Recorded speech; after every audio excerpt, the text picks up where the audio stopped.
At the Mass State Lottery, we're known for our monster wins. But there's no bigger win than the $1 billion we provide each year to support all 351 cities and towns in Massachusetts. In our game, we know that supporting local businesses and helping communities is how we all win. Because at the lottery, we're all playing for the home team. The Mass State Lottery. Welcome to the state of winning.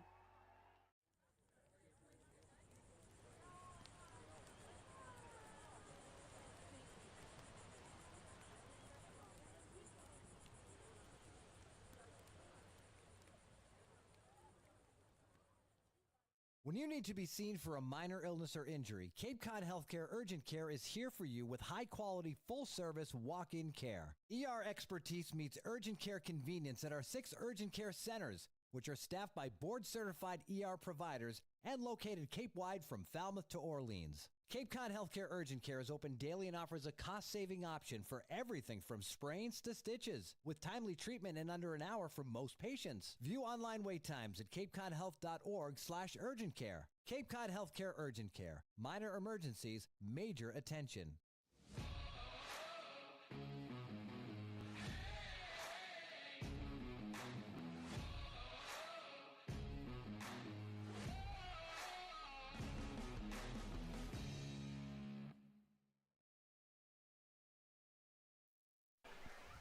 Rain, rain, go away. The Battle of Barnstable wants to be played today. The Cotuit Kettleers have made their way over to take on the Hyannis Harbor Hawks for the 3rd time this season.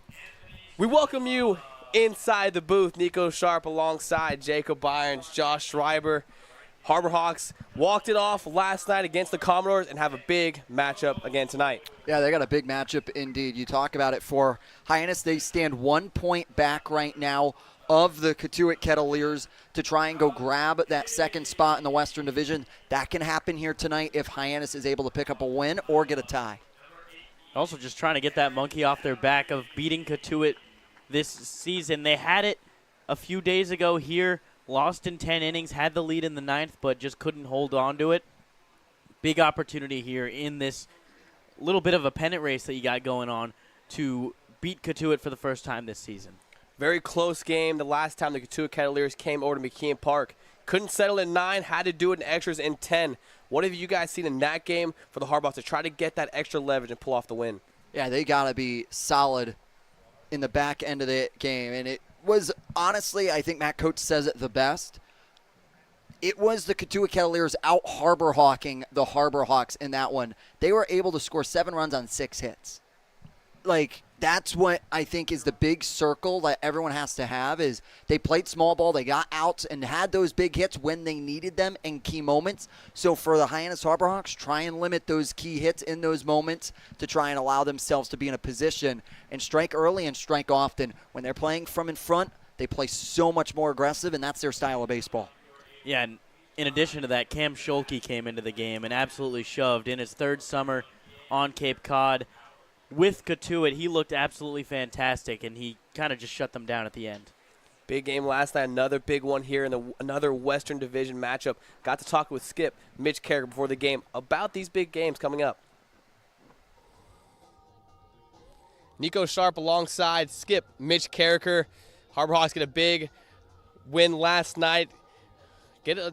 Falmouth Commodores came back late, but the Harbor Hawks still came up with a win. How were the vibes last night and going into today? Oh, it was great. It was a really good game. It was a close game the entire way, and kind of let them back in it there at the end, and then find a way to get it done in the 9th was really fun. And the guy who got it done was the debut Patriot, Michael DiTalo. Big situation. Came in to pinch hit. That was his only at bat. Got the sacrifice fly. Got the RBI to win the game. What was the thought process in choosing Michael DiTalo for the pinch hit? Yeah, I think we had him loose. If at any point we felt like he was the right matchup, and Blake was struggling that night, and so we thought, hey, let's get Mikey in there. He'd been going good, and saw the ball good, put a good swing on it, and ended the game for us. Another big game here tonight against the Cotuit Kettleers. Last time they were here, 1 in 10 innings, very close matchup again. What did you see in that game, and what do you look for here to get the win here? Yeah, I think it was another really good game, low scoring, close game the entire way. And again, we kind of kicked ourselves at the end there and kind of let them back in it, and just made too many mistakes late and weren't able to recover. And so I think if we can clean that stuff up, we need to start right off the mound, put some good swings together, hopefully get out to an early lead and finish it off at the end. And starting on the mound today will be Aaron Savary, who's had some success. What do you look for him from tonight to get the victory against Cotuit? Yeah, I think he had a really good start his last outing. I thought the command was kind of in and out, so I think if we can hone in on that command, especially with his fastball, it's got great life on it. It runs a lot, and so if we can get that where he wants it, I think it's going to be really good, and it'll open up the off-speed stuff. So if he can pound the zone early, let our defense work, I think it's going to be a good day for him. Yeah, big game, Battle of Barnstable here tonight. We'll send it over to Josie Broyles, staying with Eric Snell. Sideline reporter Josie Broyles here with Eric Snow after a Harbor Hawk win last night. Eric, you hit the first homer of the game last night. Explain your mindset going up at the plate. I was really just looking for a fastball to hit. The guy threw a lot of them, and he trusted it enough to keep going at us until we proved we can hit it. So I was looking for a fastball, and I eventually got one. Yeah, and something really cool about you is it's actually your second year for the Hawks. You've experienced full seasons on the Cape before. Is there anything that you learned last year that you're really kind of applying to this year when just kind of going in with a healthy mindset? Yeah, I think just staying up with confidence and just having fun. I mean, this is the best talent, around the country, so your confidence has to stay up even through the tough times. So I think keeping that mindset helps you go a long way. Yeah, and you're hitting again tonight. Any big improvements you kind of plan to make tonight and for the rest of the season that you think will really improve your performance on the plate? Yeah, I think just keeping the mindset and going up there with an approach you're going to stick to each at bat, and I think that's going to lead to success. Awesome. Thank you so much. Thank you. The Harbor Hawks are ready to take the field, and it will be number 18, Aaron Savary, coming in for his 5th appearance of the season and 2nd time facing this Cotuit lineup. And Aaron Savary has been absolutely outstanding this season. You see the 2.77 ERA, a whip just barely over 1 in 13 innings pitched, and that strikeout number, 18 strikeouts to 8 walks. He has been very impressive. His stuff is nasty. He features 2 different fastballs, one that's more of a 2-seam, one more of a 4-seam, and then slider and a curveball as well. Throws a changeup too that he'll mix in there every once in a while, but he is just really fun to watch pitch. He has had a lot of success so far, but another side that's had a lot of success is this Cotuit lineup. Yeah, this Cotuit lineup that has a lot of pop in their bat right now as a team. Batting average coming in 5th at 246.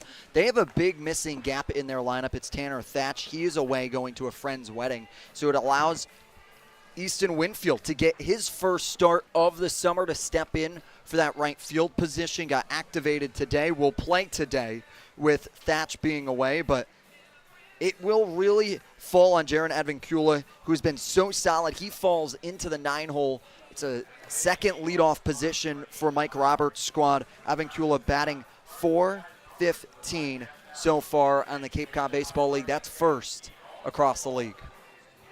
And that's a lineup that's had a lot of success. This is Savary's 2nd time going against this Cotuit lineup. He came in relief for Joseph Giroux back on June 21st. Through 2 1/3 innings, gave up 1 run, 2 strikeouts, struggled around the plate, had 3 walks. So this is going to be his 2nd time. It's going to be very important against this tough Cotuit lineup. And it's a Cotuit lineup, as we were saying, that really does a good job working counts, making things difficult. They're going to make you come inside the zone. You've got to do your best to pick at corners a little bit if you're Savary. Luckily, he has the stuff to do so and get swings and misses. The first batter Savary will face is a designated hitter out of Indiana, Devin Taylor. Rain drizzling for the past hour. Got a windy conditions. First pitch, sinker, low and away for strike 1. Yeah, wind could go all the way up to 37 miles an hour on a gust here today. It's going to be constant around 15 miles an hour, and the wind is swirling. It can go in any direction within a half inning. Breaking ball down and in. Devin Taylor evens the count. It's going to be important for Savary to work ahead against this Cotuit lineup. Has had a lot of success here early this summer. And for Savary, his success is going to come when he is able to work the slider into the zone to get strikes and pound the zone. 2-1 to left-handed batter Devin Taylor. Savary working from the windup. Slider stays up in the zone. Devin Taylor was so good in the Big Ten this year for Indiana. 20 homers, hit .357.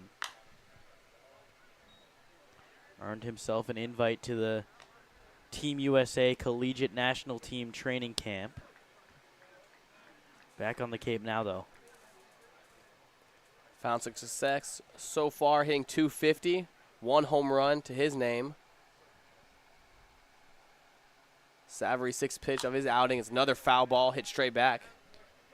We talk about it with King Kepley, and you now can talk about it for Devin Taylor.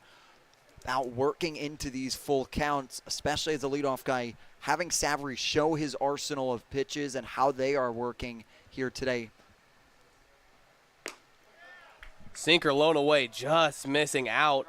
Leadoff for Cotuit gets on via the walk. Devin Taylor doing a good job staying disciplined in his plate approach to work the walk. Now let's take a look at how the Harbor Hawks will fend off defensively.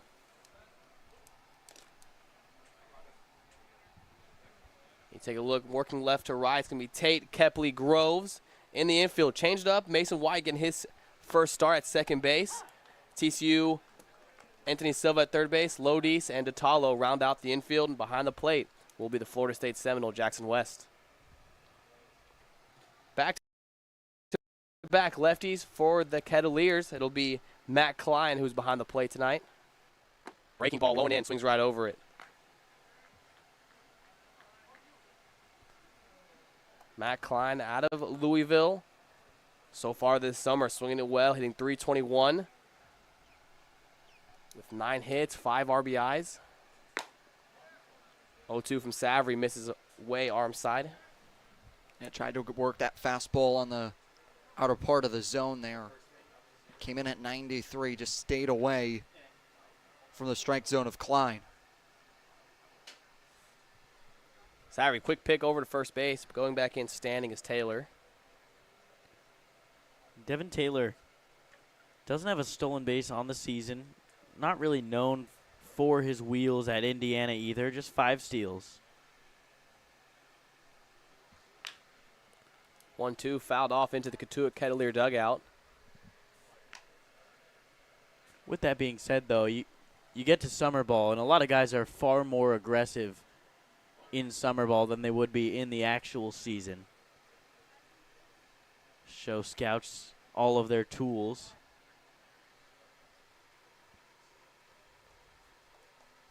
Savary sets. Slide step works. Slider down in the zone. Klein swings right over it. That's the first strikeout of his evening for Savary. Yeah, great pitch by Savary, able to work the lower part of the zone inside to Klein to go swinging and missing. Gets a big out and a first. Out in a huge spot.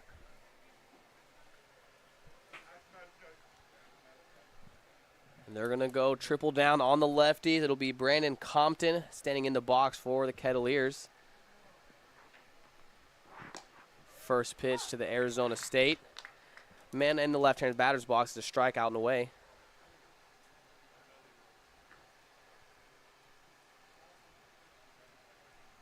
Compton so far having 3 home runs already this summer. 91 sinker missing low and away. Evens the count to ones. And interesting to really go heavy with the left-handed hitters today. Savary, pretty similar split, slightly more effective to righties, but certainly still effective to both. Just gave up 1 home run in his collegiate season to each side. And this is a guy who doesn't leave a lot of pitches up in the zone. Works really hard down between his sinker and slider. There you see the arm side fastball. Missing arm slide once again for Savary. So far, seen a couple of those get away from him, 2-2.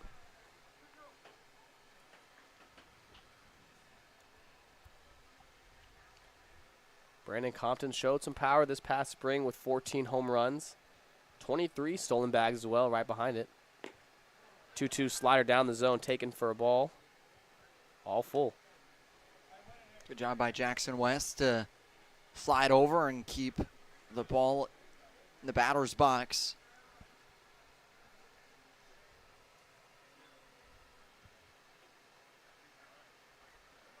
All knotted up, 3-2. Devin Taylor staying on first base. Pick off over to him. Going back in, half standing, half foot on the bag, gets in safely. Oh, dangerous right there from Taylor. No, anytime you go back standing like that, obviously you can get picked off much easier, but also a bit of an awkward landing. You want to be careful, especially in the rain. The bag probably slippery. Got to stretch the hammies before the game, or that's a pulled muscle. Savory, another fastball out and away. And that's 2 free passes here early for the Kettleers. And it's a pitch from Savory that is trying to nibble. Can't get the swing and misses off the zone. Where he's found success has been hammering the zone. He's going to have to go up against Naraki, Clemson Tiger, third baseman. First right-hander in the box will be number 16, Nolan Naraki. First pitch to him, stays up in the zone.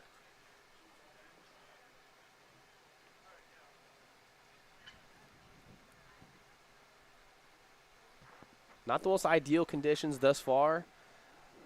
Had a solid miss so far. You'll see the infield has a little bit of mud attracted to it. Leg lift pick over to second base. Mason White just close enough for not to be called a balk.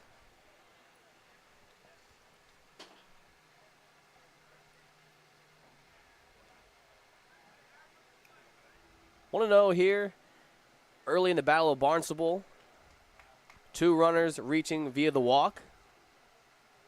Right-hander Nolan Naraki standing in, slider staying up and in. He has worked himself into an early lead in the count, 2-0. Savory, one of the few pitchers who actually throws more pitches to the opposing batter hand. So to left-handers, he throws fastball, slider, curveball, changeup. To right-handers, pretty much just fastball, slider.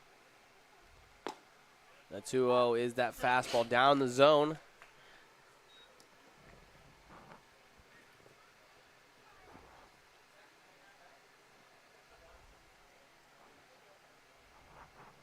Two-one here. Count from Savory to the third baseman, Nolan Naraki. Another pickoff over to second base. Taylor goes in standing.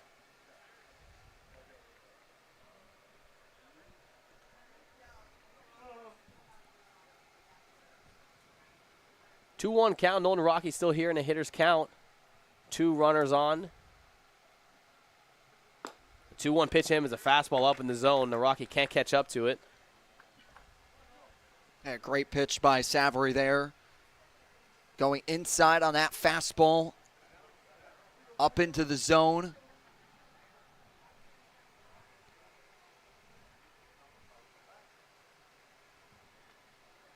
And that'll be Savory's first disengagement. Really spending a lot of time on Taylor over there at second. Not really sure why. Pitch clock was starting to work down and wanted to get a disengagement there. 2-2 slider, frisbee slider all the way across the plate. Gets his second strikeout of the evening. Yeah, such a nasty pitch. It's going to start right on that inside of Naraki and rolls all the way over into lefty's batter's box. And that's that put-away pitch he likes to use with that frisbee slider. If he can get that going, it opens up the possibilities for huge strikeouts and big moments. And making his Cotuit Kettleer debut will be Easton Winfield. Takes a sinker down and away. And for Savory here in this half inning, it's been all him. The 2 outs have been strikeouts, and the runners on have been walks. Defense hasn't seen all that much to them. It's really been Savory laboring here in this top of the first. Sinker swung straight through, evens the count to 1-1. Just gotten a whole lot of pickoff attempts. Mason White and Michael DiTallo have been active. Easton Winfield, another left-hander in the box. 3 of 4 for the Kettleers in the lineup have been lefties so far.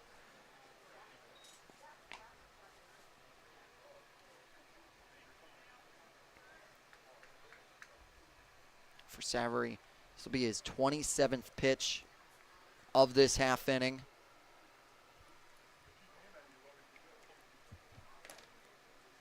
The 2-1 with 2 outs to the left-hander.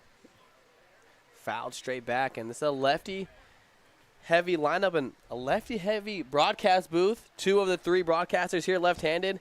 The right-hander and Charlie Adams raising his hand. That's 3 of 4 right here in the broadcast booth left-handed.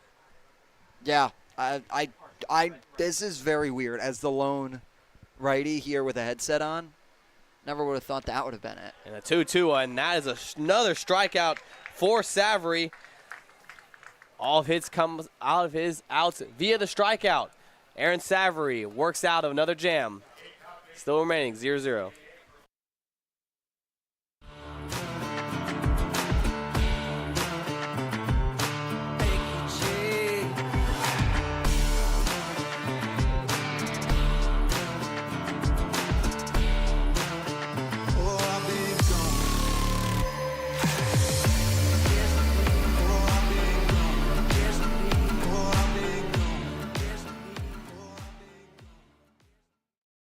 Hey Cape Cod, we're Bork Heating and Cooling. We've serviced over 5,300 customers on and around Cape Cod for almost 40 years. We install and service your heating and cooling system, and our #1 goal is to ensure we do the best job we possibly can to make our customers happy.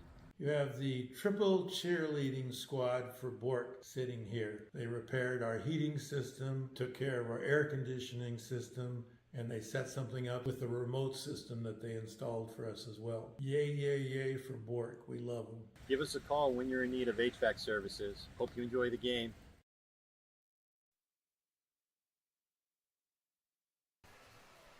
Back here at McKeon Park, it'll be a southpaw going for the Cotuit Kettleers and Colton Hartman. Yeah, and Colton Hartman out of Louisville, the freshman. Over-the-top delivery, as you see on your screen, but first start of the season for Cotuit. Did have an appearance, or I should say had 3 appearances, 6.2 innings pitched, a 10.8 ERA, so very small sample size, but type of guy, fastball, changeup, curveball, that over-the-top delivery going to be a big 12-6 curveball. So this past spring, a little bit under 6 for the ERA, looking to provide some valuable innings for the Kettleers. And he's found some success here early, but it's going to be a tough Harbor Hawks lineup that he's going to go against tonight. Yeah, and his first batter might be the toughest. Kane Kepley, who was able to score off the sacrifice fly of Michael DiTallo. He will lead things off for the Harbor Hawks today, and keeping pace right now, going for the league record of walks in a season. Already has 24. The next closest has 18, which is a tie between 3 individuals right now. Kane Kepley in that leadoff spot is someone you want to look at, and you're going to have to circle. Lefty-lefty matchup here to Kane Kepley. First pitch, fastball up in the zone, fouled straight back. Kepley's a guy who has reverse splits, going to hit better average-wise off lefties this past spring. And he's also an individual that continues to open the toolbox and show the toolbox to scouts.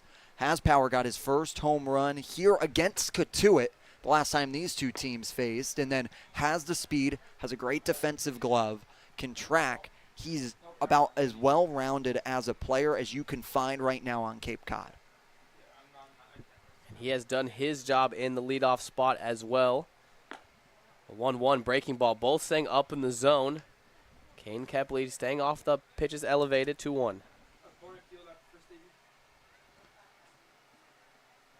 And with the wet conditions, Kane Kepley along with Josh Tate, who's in the 9-hole, have a little bit of ground ball contact. That's where they do their damage.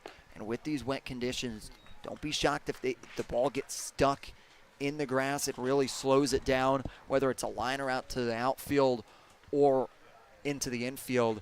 Their speed is going to prove beneficial with the slower conditions that it has. The 3-1 and Kepley hitting the right center field gap. Ranging to it is Winfield. And that ball falls right in front of the right fielder, Kane Kepley, rounding first.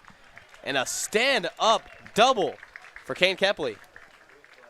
Kepley hit that ball on the screws. 87 miles an hour off the bat. Thought it might have had a chance to get out with the wind blowing the way it is, but you see him really lean back into that swing and find a gap in right center field. It just kept carrying on Winfield, who had a good read on it off the bat. It just kept turning to that left side, making it more of a center fielder's ball, and Davlin, both of them converging, but neither of them could get there in time. The leg lift pick off over to Kepley. Kepley goes in easily standing. And for Hartman, you have to keep your eye on Kepley, especially early. He has been known to take third, and Mitch Carricker wants to be aggressive on the base pass. That's where he showed his best baseball. First pitch to the Seminoles, a changeup, just catching in the zone. A little more drizzle, starting to come back here to McKeon Park. Let's see how these factors change the game.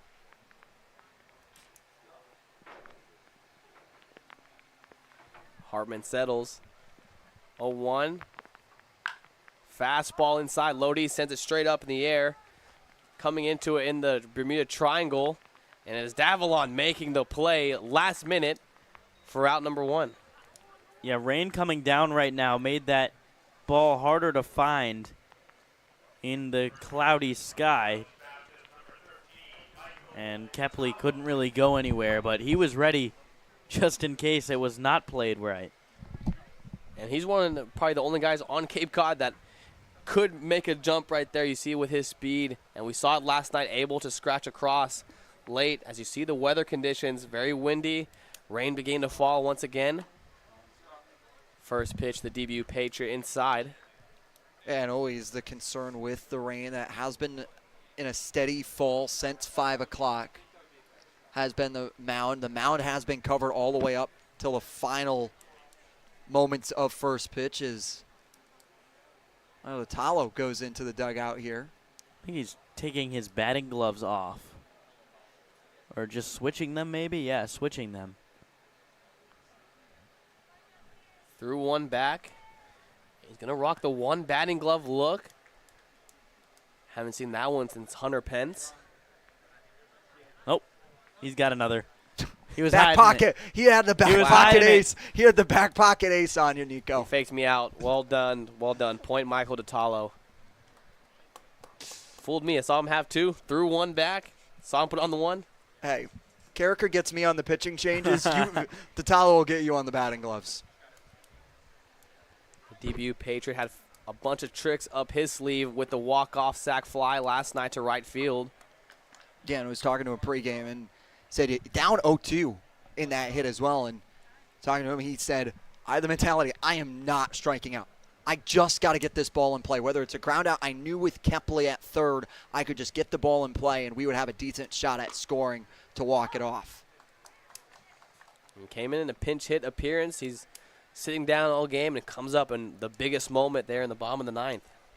And he said with Kepley at third, he's like, I can take a breath because I know I don't have to get it as far out because of how much speed Kepley has. And here has Kepley on second.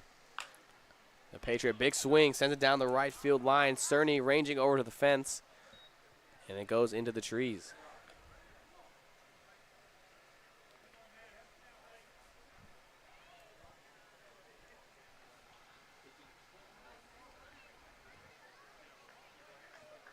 Two-two count here to Talo. Talo so far hitting .292. Fastball in on the shins. Fulls a count. 15 RBIs for him so far this summer. He's just been such a steady hitter for the Harbor Hawks, you know. Not really the guy that's going to run all over the base paths or even light it up in the infield, primarily a first baseman this summer, but just so reliable, putting together fantastic at-bat after fantastic at-bat. Does not strike out a lot. Puts the ball in play as hard as anyone else on this Harbor Hawk team. Yeah, batting .292 so far on the summer with an OBP of .355. So consistently, even when he doesn't get a hit, finds his way aboard to make an impact. The 3-2 to him, climbs the ladder and strikes out swinging.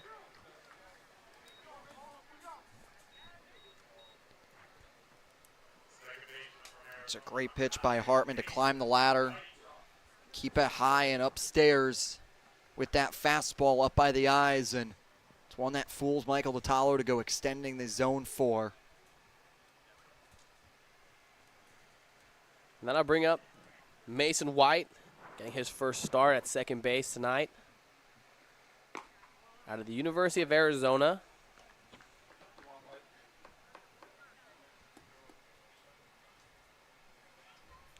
So far this summer, hitting .167. Shown the ability for power pull side. 2 home runs on the summer. 1-0 lefty-lefty matchup. Breaking ball down the dirt.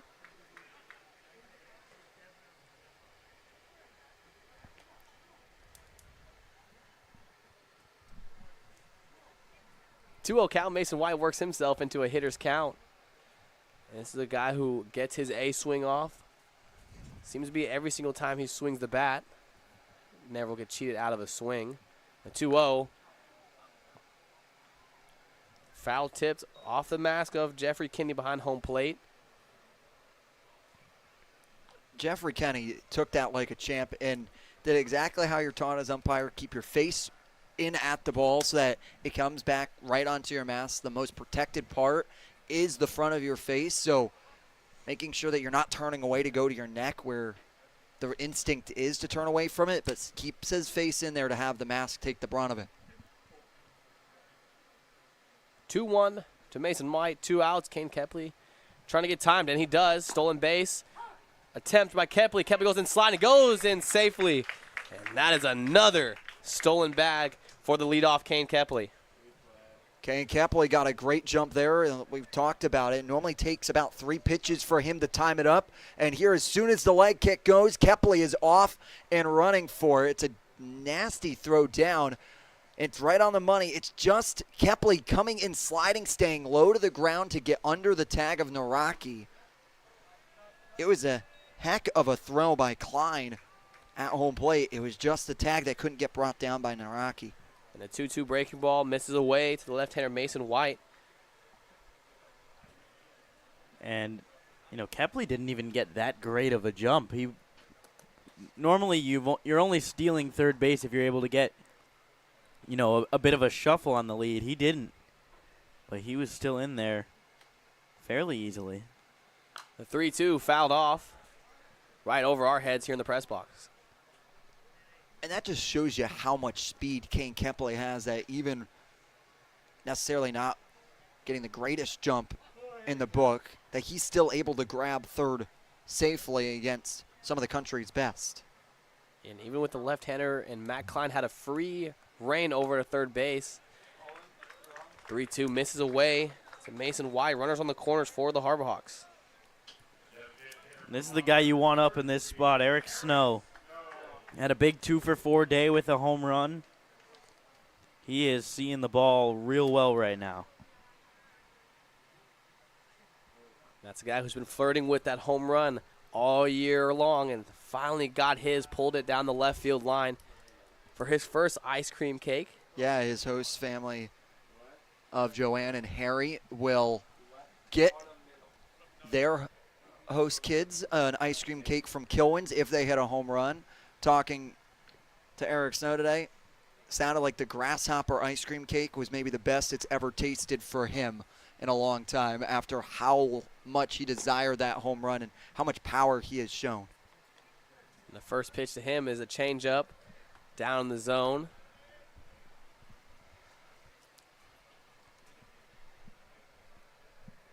And that's what Hartman's going to go to. He loves to throw that changeup to these right-handed batters and will double back and even triple back as he throws another one there and misses inside. And that's having confidence in your pitches and a pitch that you trust out of your crew of pitches. So that's huge that he has that one pitch, especially in summer ball when stuff can start going awry quickly, to have a pitch that you can turn to.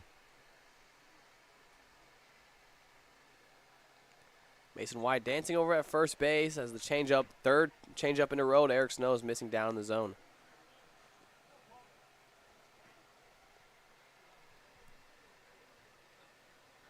Eric Snow, 2-1, hitting .340. This is a guy who's been swinging it well for the Harbor Hawks. Fastball misses up in the zone.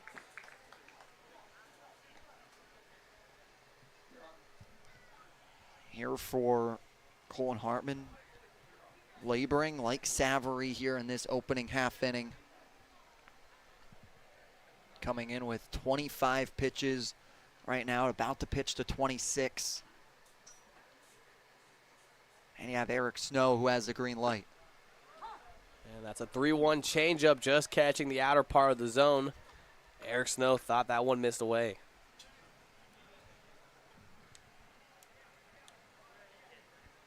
A tough one there for Eric Snow. Thought that one was a routine ball 4. Jeffrey Kenny says otherwise. And for Hyannis, trying to strike first here in the bottom of the first with Kepley over at third. And the 3-2 runner put in motion. That's another free pass here for the Harbor Hawks. Bases are loaded for the Seminole. And Eric Snow right there. You know, anytime you toss the bat preemptively, you get a little worried. You're going to have a slightly bigger strike zone the next pitch, but that pitch well inside. He didn't have to worry about it. So the bases are loaded for Jackson West. For Hyannis, with runners in scoring position with 2 outs, they rank 3rd in the Cape Cod Baseball League coming into this one, batting .241. Lefty-lefty matchup, first pitch down the zone as the rain has begun to pick up just a little bit more. As what we saw on radar, it's going to be steady about this level so far all the way until 9 o'clock. After 9 o'clock, it looks to clear up, but it should be just a steady twinkle in the sky.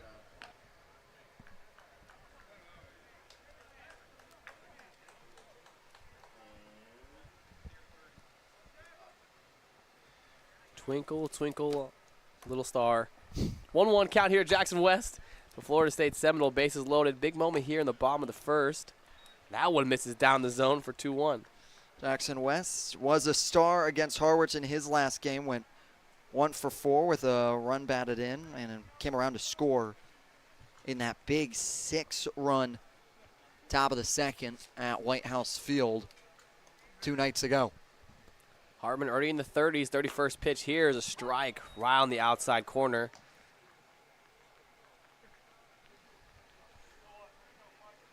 Both lineups have showed you are not going to get an easy call. They're going to make you work for pitches and really work up your pitch count early.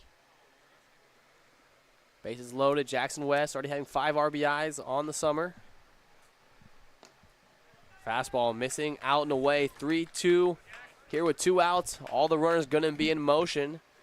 Ball in the gap, could score all 3. Kane Kepley giving the signal out to the rest of his base runners. He wants them to be aggressive with his speed. Yeah, 3-2, 2 outs here. Everyone will be on the move. Now one spoiled. Jackson West sends it over the third base dugout. You know, 3-2, 2 outs, whenever a guy from third is running, typically they're not very aggressive going home just because you're getting so close to the batter. Kepley is going all out. It's like he's trying to have a straight steal of home, Nico. You made that gesture with your hand that way in foul territory, trying to avoid a foul ball. The 3-2. Fastball missing inside. And Jackson West works a free pass and the RBI. Good job by Jackson West into a 3-2. To watch the pitch low at 92, just missing below the zone. Does a good job to now have 3 straight walks. Have to imagine Anthony Silva's going to have a stop sign here until a strike is called. Harbor Hawks scratch one across without having a hit. First pitch, Anthony Silva hit to right field. Trailing back is Winfield. And Anthony Silva finds a way. The TCU Horned Frog right under the scoreboard. Grand slam.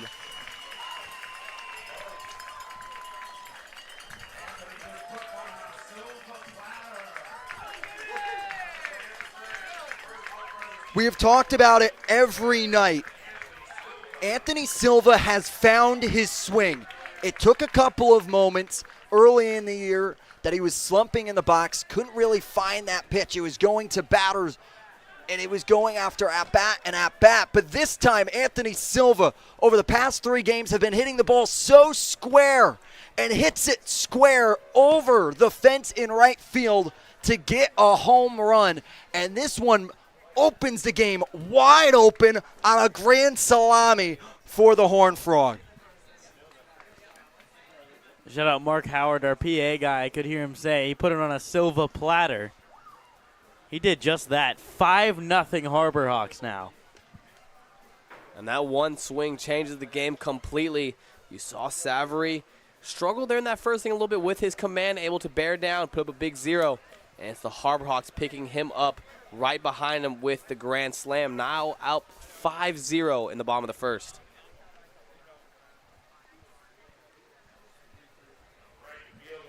And we'll take a look in that Cotuit Kettleer bullpen. It's going to be Lucas Perko up and going. The right-hander out of Murrieta, California. Pitches at Cal Baptist this past spring. And now with Nick Gross standing, it is now the 8th batter for the Hyannis Harbor Hawks here in this bottom of the first. It has been a lengthy opening to this contest.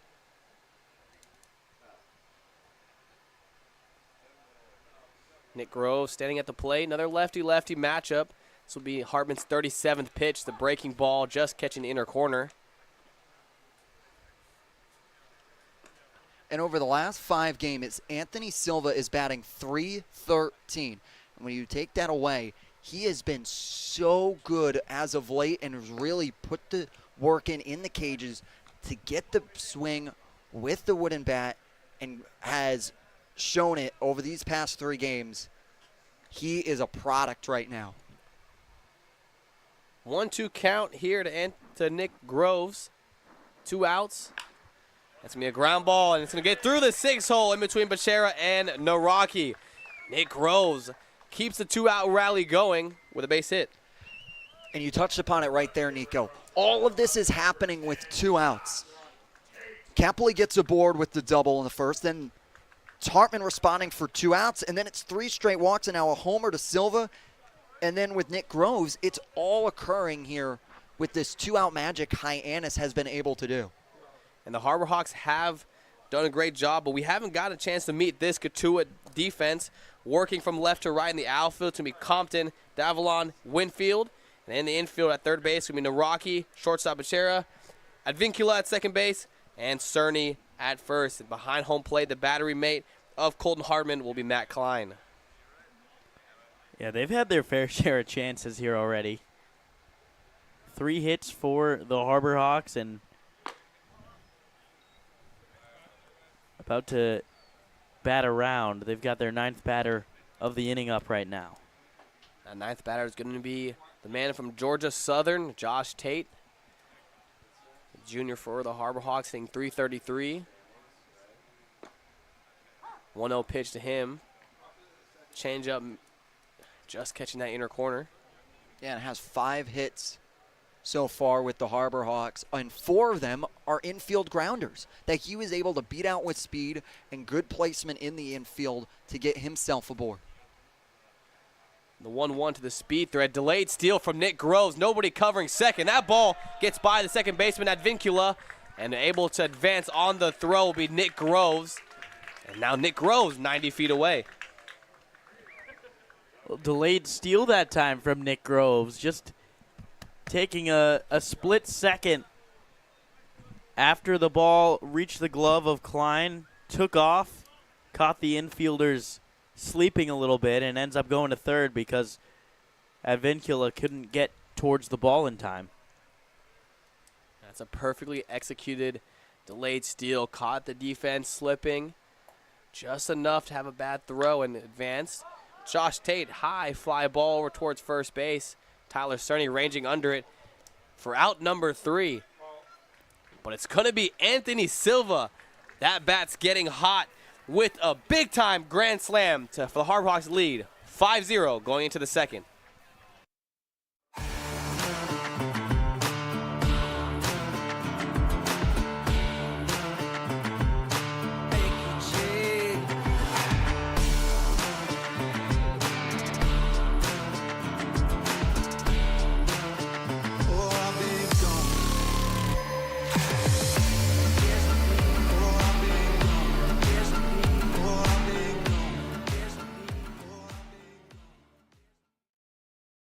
Cape Cod, we're Bork Heating and Cooling. We've serviced over 5,300 customers on and around Cape Cod for almost 40 years. We install and service your heating and cooling system, and our #1 goal is to ensure we do the best job we possibly can to make our customers happy. You have the triple cheerleading squad for Bork sitting here. They repaired our heating system, took care of our air conditioning system, and they set something up with the remote system that they installed for us as well. Yay, yay, yay for Bork. We love them. Give us a call when you're in need of HVAC services. Hope you enjoy the game. And after that home run, it's not only Eric Snow to get some ice cream cake brought up to the booth for Jacob Irons. We got to thank Harry and Joanne. They gave us part of the grasshopper ice cream cake. So it is mint chocolate chip, then their coffee crunch, and then cake is layered in between. We've talked about this ice cream cake for so long on this broadcast. Eric Snow was able to get us some ice cream cake. With how much I've talked about it, I'm going to take the first bite. Go for perfect. it. Thank Absolutely. you. How is it? He gives it the yes. This is amazing. There is a caramel layer that is hidden right now, folks. It is ice cream and then caramel right above the cake part. This is amazing. And then add Oreos on top of it too. So like right there, like look on the crust, some Oreos. Harry, my man Harry, who's hooking us up with all the great audio stuff, gets us ice cream cake too. Wow. I appreciate it, Harry.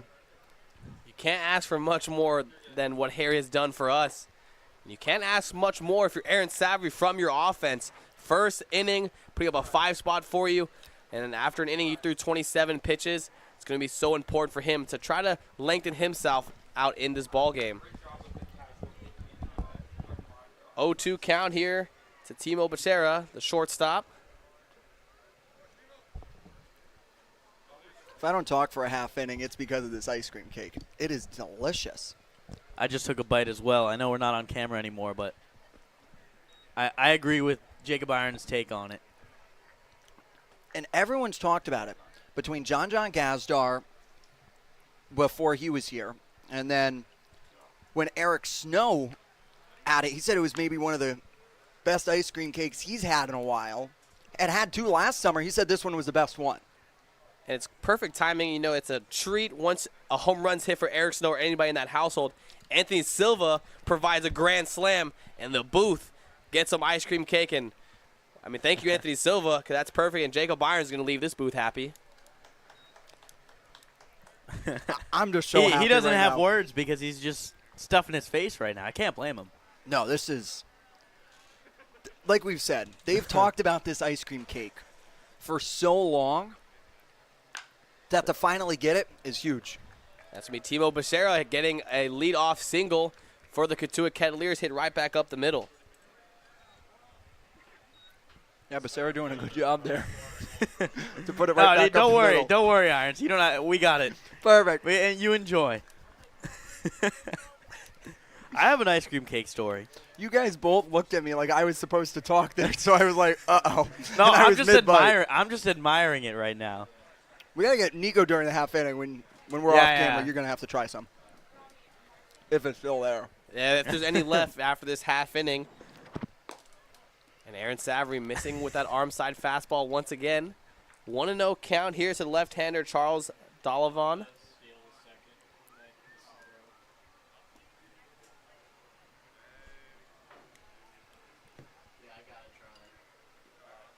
That's another ground ball up the middle. Mason White flips it over to Lodis. Lodis to Datalo for a double play, another pitcher's best friend for the Harbor Hawks. And just very beautifully turned, an easy double play, 4-6-3 tailor-made for Aaron Savory to get 2 quick outs. Yeah, their 17th double play of the summer. We talk about this middle infield, how it's always rotating, but does a great job of, even when they're rotating different players in, the connection is still there for White to go for an underhand over to Lodis, who gets that bag so beautifully. And quickly 2 outs here for the Harbor Hawks as a right-handed batter, number 6, Tyler Cerny, steps in.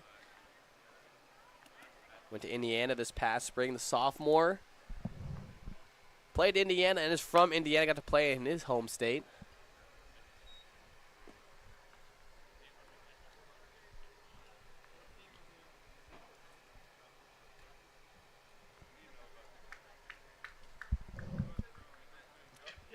How's everything over there, Jacob Irons?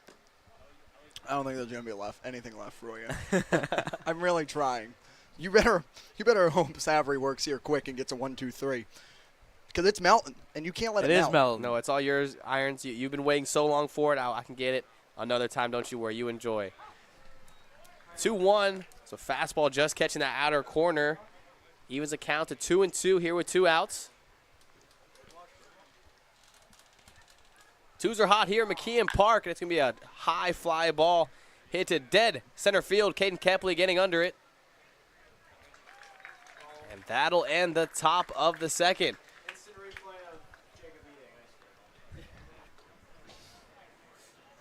And there it is, folks, right before the Harbor Hawks come up. Thank you to Anthony Silva for Jacob Irons getting his first taste of the grasshopper. We'll see you in the bottom of the second.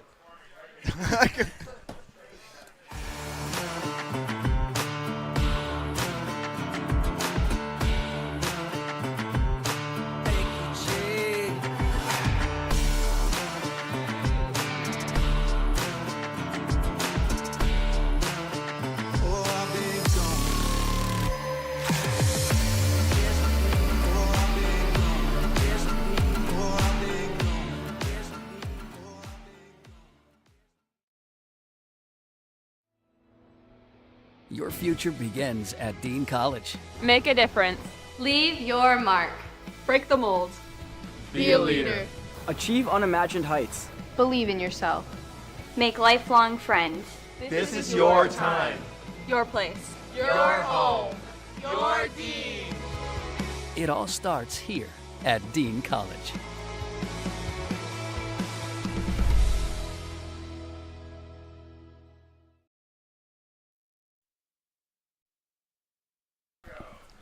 Welcome back to McKeon Park, where the lights in McKeon Park are powered all summer long. Thanks to NAC Cape Cod, the NAC offers 2 convenient locations in Hyannis or Orleans, both offering delicious burgers, tacos, sandwiches, and more. Visit NACCapeCod.com to order online today. The NAC Cape Cod is proud to be the Light Up the Park sponsor of the Harbor Hawks all season long. And this game in front of us, big standings situation here for both these two teams, as we talked about Cotuit only a point ahead right now over the Harbor Hawks. Yeah, it has been a hard-fought season so far in the West, with Wareham, Cotuit, and Hyannis right there battling at the top. And then you got Bourne and Falmouth trailing behind. Then in the East, it's been all YD, 15-6, and the rest of the gang is just trying to stay in the playoff hunt. So still plenty of season left. We talked about how yesterday was the first game of the second half of the season. And these two teams, Cotuit and Hyannis, will likely be in a bit of a race as the season continues. And especially Cotuit coming off such a big win yesterday, taking down Wareham. It allows both these two teams to try and go grab a spot if they can because of that loss yesterday to Wareham. The 0-1's going to be a change-up in from the new arm for the Cotuit Kettleers, number 36, Lucas Perko. This will be his third appearance of the summer. So far, has a 6 ERA, 3 innings pitched, 3 strikeouts, no walks given up, only 2 earned runs, and one of them was off a home run. Pitched well as a starter at Cal Baptist this past year. ERA under 4, 3.84 to be exact. 72 2/3 innings pitched. And Perko did pitch against the Hyannis Harbor Hawks when they were here at McKeon Park back on the 7th. Went 1 inning, gave up 2 hits, allowed 1 to plate, and struck out 1. 2-2 here to lead off Kane Kepley. A fister right off the hands, but ranging over to it is Davalon for the first out of the inning. Yeah, and Kepley, you thought at first that ball might drop for a hit, but a nice job by Davalon to track that ball down because, as we know and as we've harped on, especially these past few games, Kane Kepley getting on first base may as well be a double or a triple because he is going to steal second. First pitch of the Florida State Seminole. Flipped over for a strike in on the hands.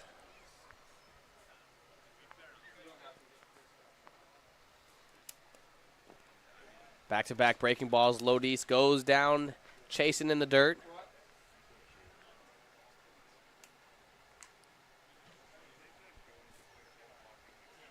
And for Lodis, he's come in, played great baseball on both sides of the ball right now after his Men's College World Series run with the Florida State Seminoles. 2 homers in Omaha there, too. The 0-2 to him. Kills the Worms in front of home plate.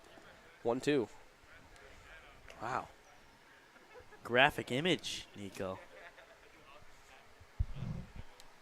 Might be right, but especially on a rainy day like today.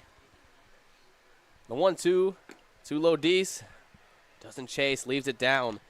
The one thing that's not okay is this ice cream cake that Jacob Irons is absolutely demolishing. Wow.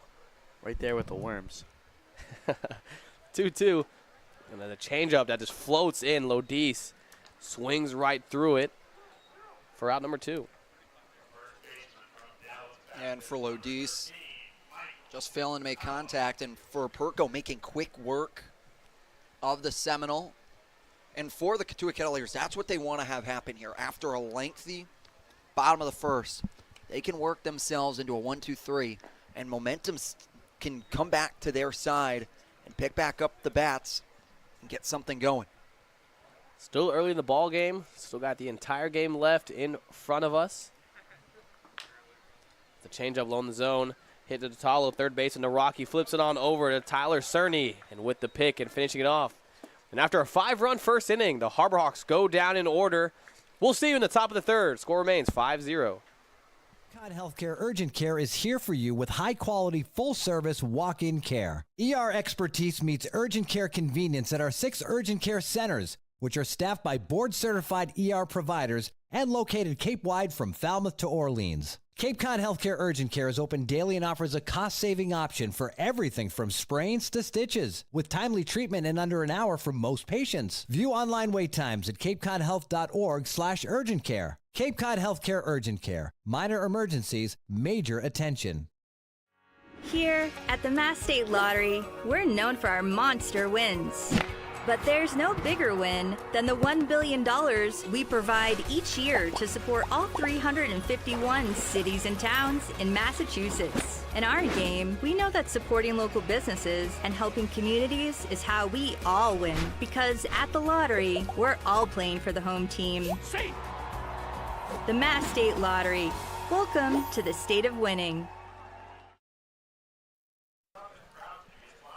Join the Hyannis Harbor Hawks players and coaches for movie night at McKeon Park on July 15th at 8 p.m. Bring blankets and chairs and take a seat in the McKeon Park outfield to watch a movie under the lights. Meet your favorite Harbor Hawks as you enjoy food and a good time. That's July 15th at 8 p.m. for movie night at McKeon Park. And it's not only going to be the players that you're going to see. You're going to see Jacob Irons out there seeing the Sandlot for the first time. Talked about that a couple times. We're never going to let him hear the end of this, are we? Until he sees that movie, he will not hear the end of it. I hope that you two are both there walking me through the experience on July 15th. Are you a talker during movies? I talk for this organization. I've been called the Chatty Cathy by both of you. Sure. I think 1 plus 1 equals 2. No. At a regular movie, no, but like in a situation like that's this. fair. That's fair. Yeah, but seeing The Sandlot for the first time, you might have to You gotta lock lock in a little in, bit. yeah. So then maybe I need to have a pre-showing. So I need to watch it on my own, then No. come. No. Veto. Oh, no. Jacob Irons will not be doing a pre-show, according to Josh Schreiber. Josh I make comes, executive decisions. Yeah, Josh here. comes back, and he is very affirmative. Ava Bell rehired, by the way, today. Yeah, welcome back. Josh Schreiber fired her for having a brother on the other team last night, but welcome her back with open arms back today. Good to see her back in the ballpark after Schreiber tried to kick her out last night. The 1-1 to the left-hander, Advincula. And it almost worked, too. He almost had the game-tying hit yesterday. Just made it more fun for the walk-off, I guess, but got a dog in the stands here. Was that the same dog as yesterday? I don't know. Dog in the same spot yesterday. Oh, there it is. That's the one. I recognize that caller. Yep. This broadcast booth loves the dogs as the balls hit foul territory. Anthony Silva just having enough room to record the first out. I think we need to send Matt Coates on a trip. I think Matt Coates is interviewing that dog today. I think we're going to get him over there. Sounds like a plan. Yeah, that Getting some love. Fan favorite.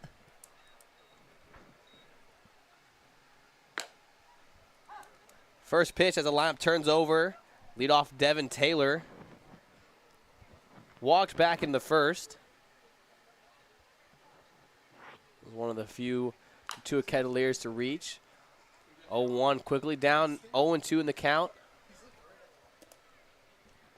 Savory, after a 28 first inning, only has 47 here with 2 1/3 under his belt. Just a bit outside. Counts 1-2.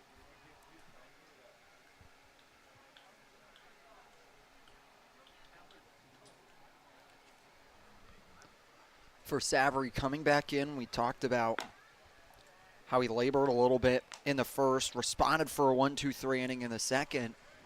Has done a good job being ahead in counts and being able to work effectively against this Cotuit Kettleers lineup. 2-2. Change up down the zone to the left-hander. Just catches a piece of skin from Jackson West. Couldn't quite tell where it got him. Kind of shaking off that glove hand a little bit.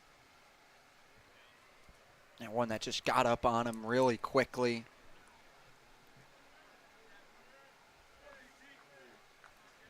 But Jeffrey Kenny doing a good job to extend the courtesy. It's a nice courtesy. Very nice. 3-2 count. 1 out to the leadoff. Taylor tries a backdoor. That slider is Aaron Savory, and that's back-to-back walks for Devin Taylor. Doing what a good leadoff guy does.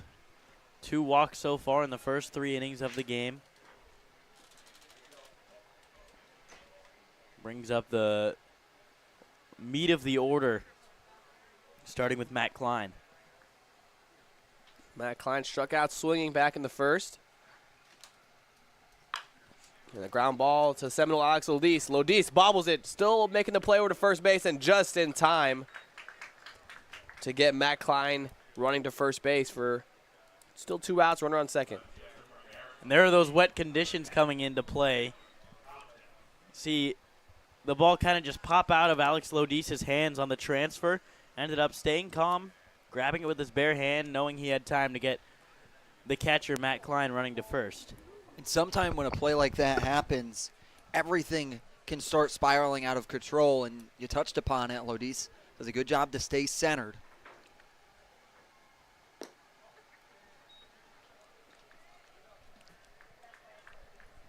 Change up right there from Savory, working outside on Compton.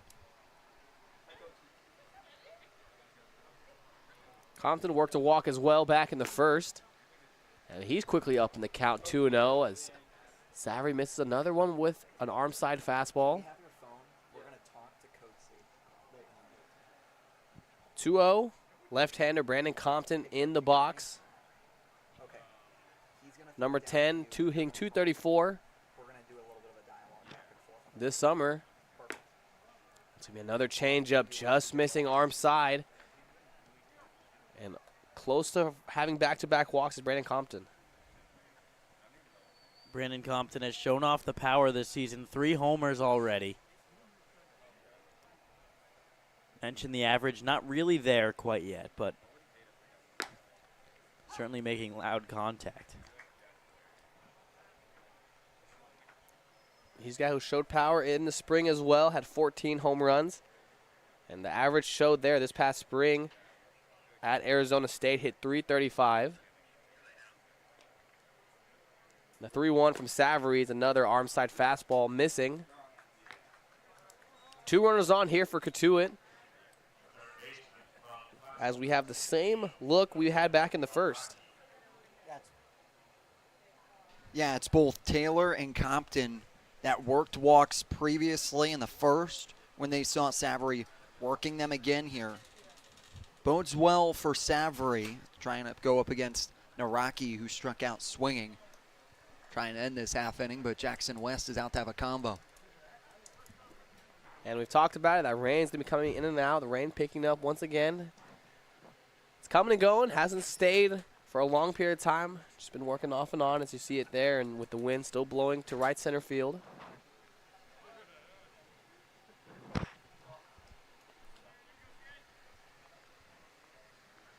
Aaron Savory 1 pitch away to the right-hander Nolan Naraki. First pitch to him is a frisbee slider, low and away for a strike. This is Savory's chance here to get out of this inning unscathed. You've got the righty up. He seems to be more comfortable against right-handed hitters, at least today. Really liking that slider. Flips over another slider, catching that outer part of the corner, quickly working up in the count to 0-2.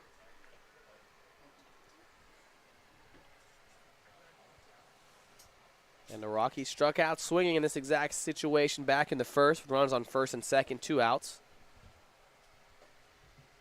The 0-2 from Savory is a spiked fastball, just getting behind the glove of Jackson West, and both the runners able to advance with now 2 ducks on the pond in scoring position. Savory had a little bit of trouble with his landing spot there. Maybe got one of his spikes, as you see him working on it right now, but got his spikes stuck a bit. But 1-2, 2 outs. Just need an out here. And you're going to see that as time goes by and this rain continue to come in and out, that landing spot for both righties and lefties is going to be a mud spot, but no problem for Aaron Savory as he gets Naraki swinging for his 4th strikeout of the evening. Before we send it back to the Harbor Hawks lineup, let's send it over to our friend Matt Coates, standing by third base line. Thanks, Nico. Guys, I'm not going to lie. I'm feeling pretty good about myself today. Because before the game, I caught up with no other than Anthony Silva. His last 2 starts, he's had 4 total hits, which heading into this game was half of his season total. So I talked to him about what has changed, his approach, his work in the batter's box pregame, because he's always here so early. And what else helped him change? He says pregame he likes to work with the little small bat one-handed swings, both with his right arm and his left arm, and then some high tee work. But the most interesting thing he told me was that he credits this turnaround, 70% of it from the mental side of things. He says at the beginning of the season, he was just thinking too much in the box, and it caused him to fall into a little bit of a rut.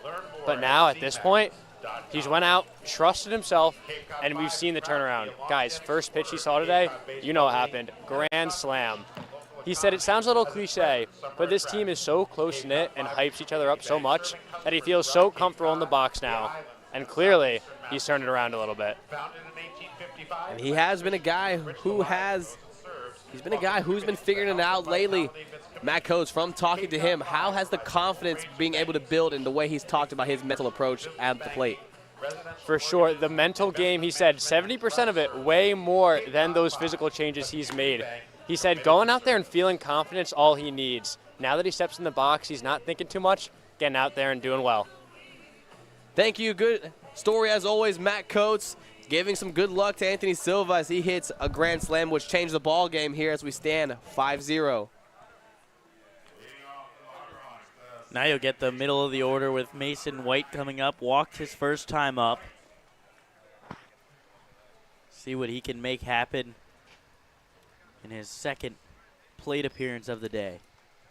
And he was one that was a part of the grand slam, starting at third base when that ball was hit by Anthony Silva. First pitch to him is a breaking ball, low and away. Catches part of the zone for a strike.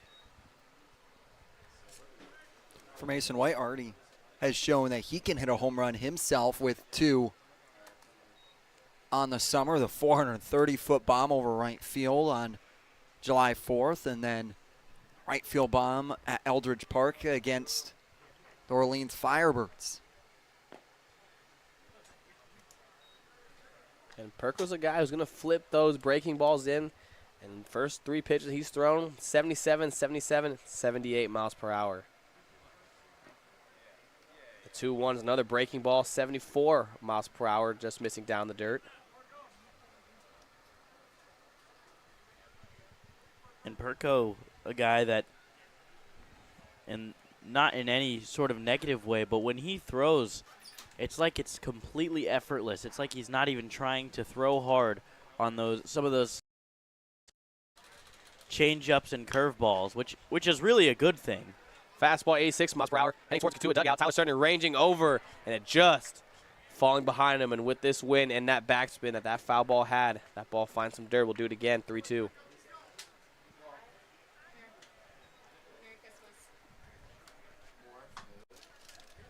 We've just been given some more food here. What is this? Is today just the feast day? What do we got? I think it's going to be a pie. Is this Centerville pie? And Mason White, chopper over to Adrian Kula. Cerny will call it off. And a little PFP action, not in time. The University of Arizona, Mason White beats it out, gets an infield base hit.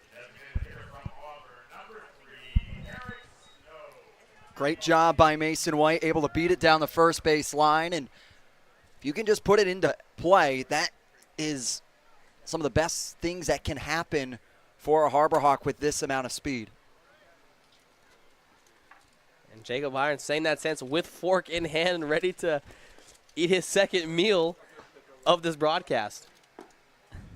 So I got to question why Centerville Pie is now here, because isn't there a pie eating contest a little later? No, they're rainy conditions. Rainy conditions. So guess what? I get ice cream and pie. So I get pie a la mode today. Back-to-back breaking balls to Eric Snow. Eric Snow goes up and chases that one, evens the count to 1-1. I'm going to have to get some at the commercial break. All right. Jeez. That brings back memories of my pie eating contest days. I shouldn't say days. Day. Singular day. That he lost. Yes, He correct. did lose. All right. Just came up short. Will this be something that you might try again this summer? Oh, of course. Well, a little busy. Not that I wasn't busy last summer, but slightly more opportunity to go down for a half inning. And busy doing what exactly? Producing. That's right. That's right. Josh Schreiber, producer last year. What did you do last year? Oh, I was producing too, as Mason White gets a stolen bag, and as that ball kicks away from Matt Klein, it's going to be a stolen base and gets in standing. We're off the rails today. A little bit. So if I was producing and you were producing, what was Jacob Irons doing? Probably not producing. No, doing exactly what I was doing right now. Eating pie? Probably, yes. Yeah, I didn't do too much last summer. Runner now in scoring position, Mason White. Eric Snow has been swinging a hot bat, is up, and he gets his second walk of his afternoon. How is it only the third inning? It feels like we're in the 8th inning of this game right now. Because it's been very well worked at bats, like you saw right there from Eric Snow, who's able to get himself aboard. And for the Harbor Hawks, they are putting traffic on the base pass and making the Cotuit Kettleers work for every pitch that they have. And we saw it in the first, and then it was Perko coming in the second, having a 1-2-3 inning. But so far, the first two Harbor Hawks up, find their way on. And it'll be Jackson West, the Florida State Seminole, due up. First pitch breaking ball to him, lands backdoor for a strike.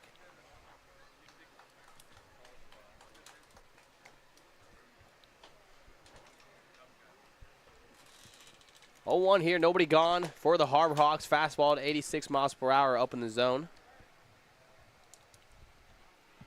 And the guy who hit the home run back in the first, looming on deck for Perko. Could very well be a similar situation with 2 on, and Jackson West, a very disciplined batter. There's no way. I'm saying it now. There's no way. And this is the exact same setup as the first inning. Mason White on first base. Then behind him, Eric Snow walked. And Jackson West walk that allowed the bases to be loaded for Anthony Silva back in the first as he takes a breaking ball low and away. 3-1, Jackson West swinging the bat well, finds himself in a hitter's count. I think we have to say, if Anthony Silva does it again, now we'll see what happens in this at-bat, but Jackson West working strong pull side. That one be deep into the trees over behind first base.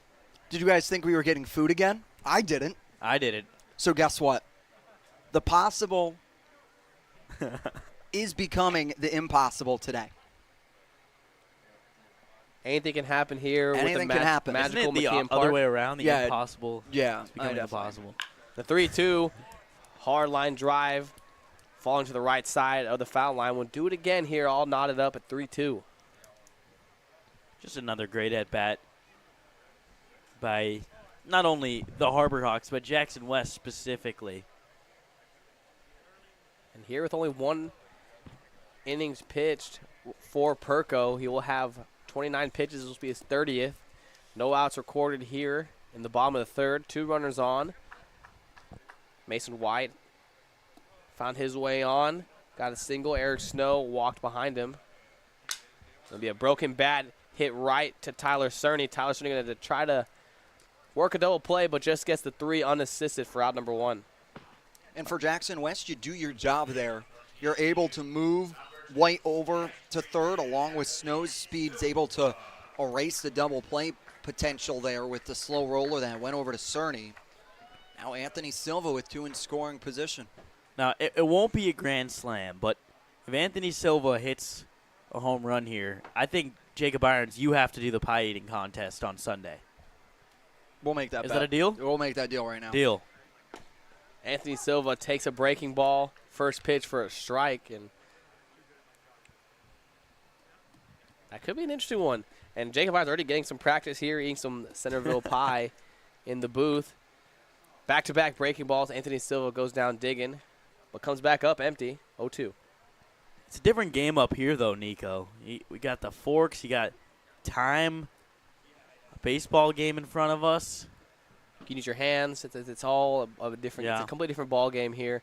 Anthony Silva, 0-2 breaking ball, third breaking ball that Anthony Silva has seen. Takes that one down the dirt, 1-2.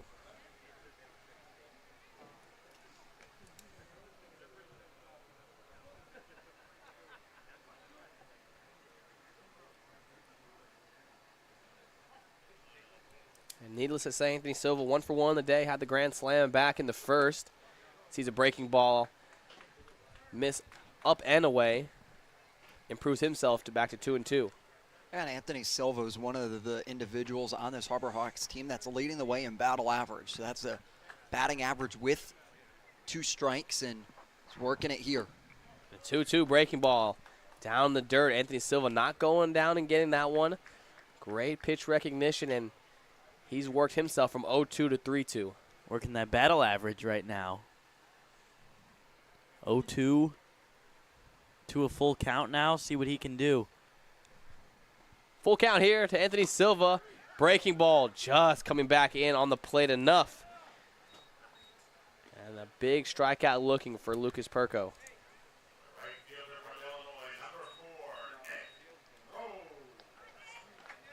And Great pitch inside on Silva. Perko's able to get this second out with the Harbor Hawks trying to extend their lead early. And with the sun starting to poke through here a little bit. First pitch to Groves, a backdoor breaking ball. Just too far down in the zone. Perko's so far 85% breaking balls. Continues to flip him over. Nick Groves stays back on it, hits it up the middle. And rounding third and comes in standing is Eric Snow. And Nick Groves sends that one back up the middle for a 2 RBI base hit. The Canadian doing a great job of finding openings in the gap. Today's the last day his parents are in attendance, and so far he's putting on a show for them tonight. Had a hit back in the first to get left stranded at third. This time brings in a hit for 2 RBIs and extending the Harbor Hawks lead to 7. And both of his hits coming with 2 outs and nobody on. First one was 2 outs after the Anthony Silva grand slam. That one gets a 2 RBI single with 2 outs once again. 7-0 Harbor Hawks lead. Dirt ball Reed. Matt Klein keeps that in front of him, keeps Groves over at first. And it was Groves last time up that he stole second on that delayed steal. So you have to imagine the Kettleers going to be a little more ready defensively this time. Especially with 2 outs, try to get in scoring position. Another breaking ball in the dirt. Matt Klein keeping it in front of him, doing a great job back there with the breaking ball, curveball heavy, Lucas Perko.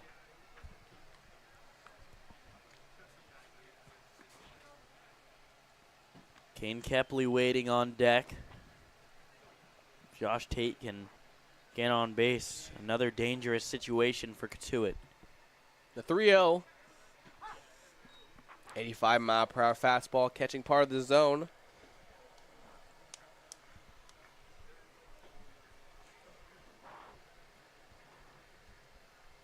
The 3-1 from Perko. That's going to be another fastball missing glove side.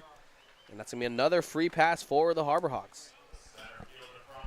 And here we go, Kane Kepley getting his third at-bat of the day, and it looks like manager Mike Roberts won't let that happen against Lucas Perko. He's going to take the stroll out to the mound. No signal yet, though.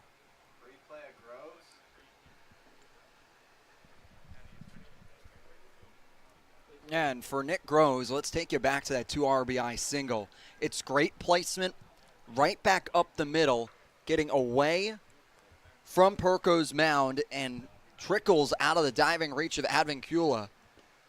And for Hyannis, get to 7 here. Trying to keep this game as far out of the reach out of the Kettleers as you can.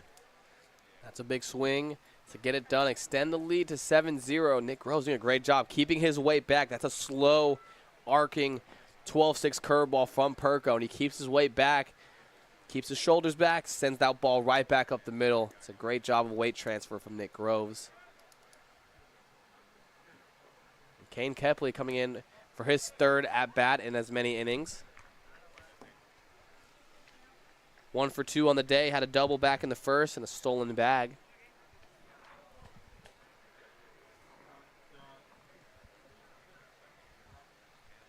The 1-0 from Kepley. Breaking ball missing out and away. Got some action in the bullpen right now.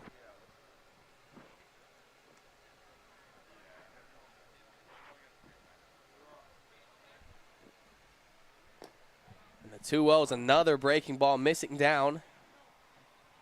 Kane Kepley being very patient here early, 3-0.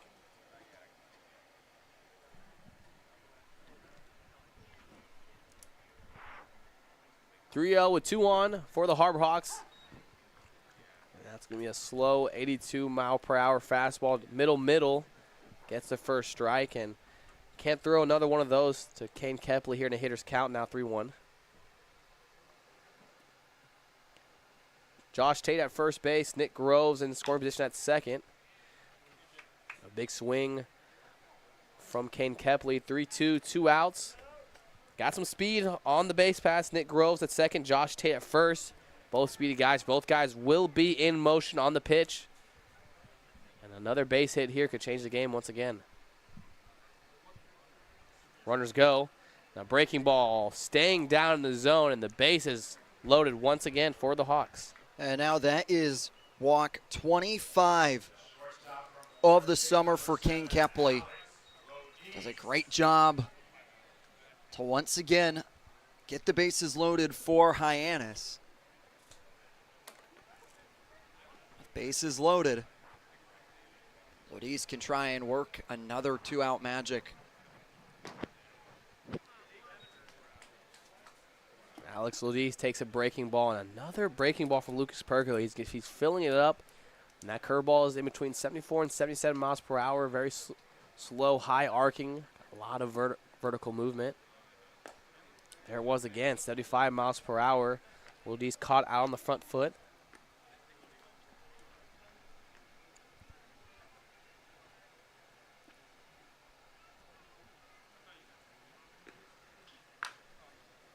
Another 75-mile-per-hour curveball catches Lodis out in front once again.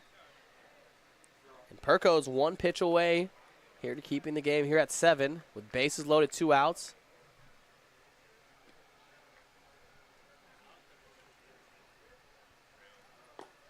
Breaking ball out and away.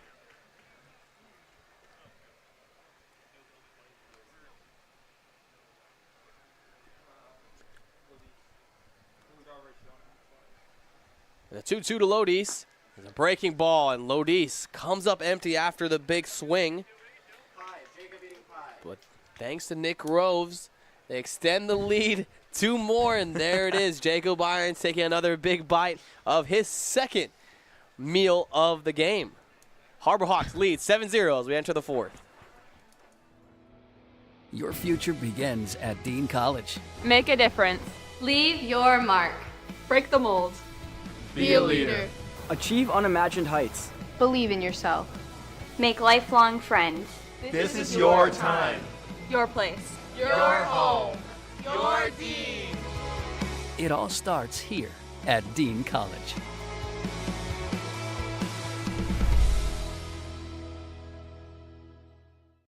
Hey Cape Cod, we're Bork Heating and Cooling. We've serviced over 5,300 customers on and around Cape Cod for almost 40 years. We install and service your heating and cooling system, and our #1 goal is to ensure we do the best job we possibly can to make our customers happy.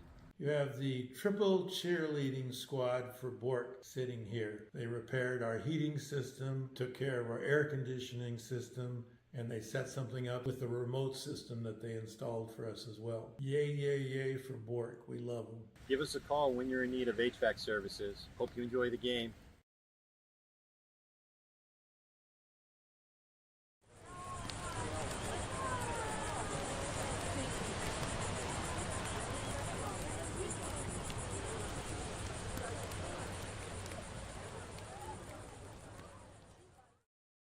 When you need to be seen for a minor illness or injury, Cape Cod Healthcare Urgent Care is here for you with high-quality, full-service walk-in care. ER expertise meets urgent care convenience at our 6 urgent care centers, which are staffed by board-certified ER providers and located Cape-wide from Falmouth to Orleans. Cape Cod Healthcare Urgent Care is open daily and offers a cost-saving option for everything from sprains to stitches, with timely treatment in under an hour for most patients. View online wait times at capecodhealth.org/urgent care. Cape Cod Healthcare Urgent Care. Minor emergencies, major attention.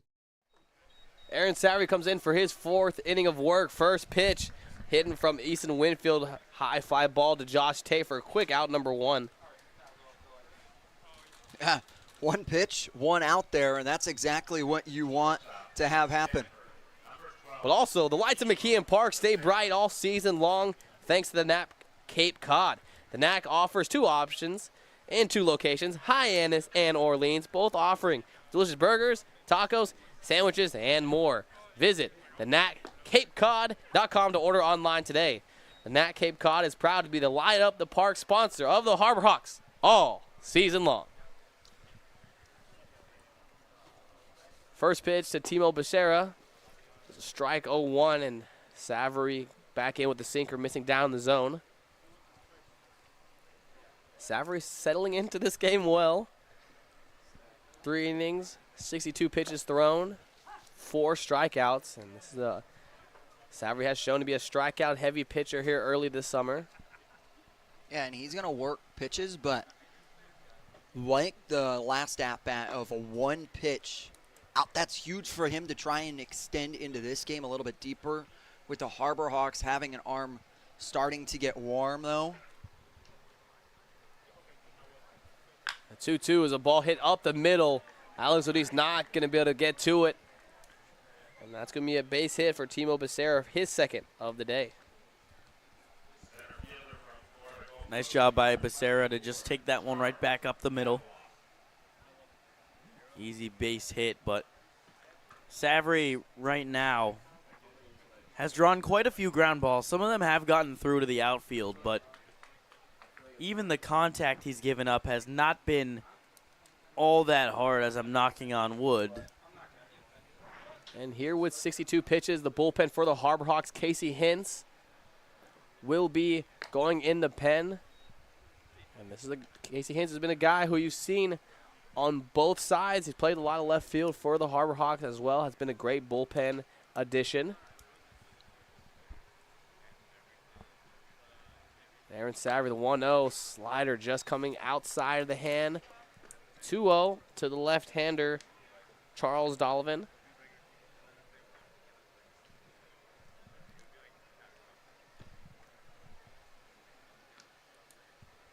Two-0 count, 1 out here for the Harbor Hawks, and that's another arm side fastball missing for Aaron Savary. 3-0 count to the left-hander.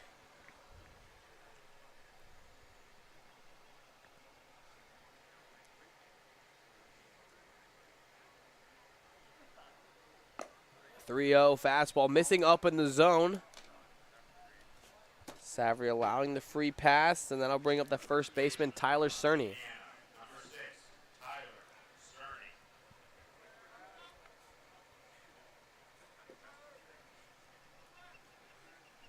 Mitch Carricker making his way to the mound.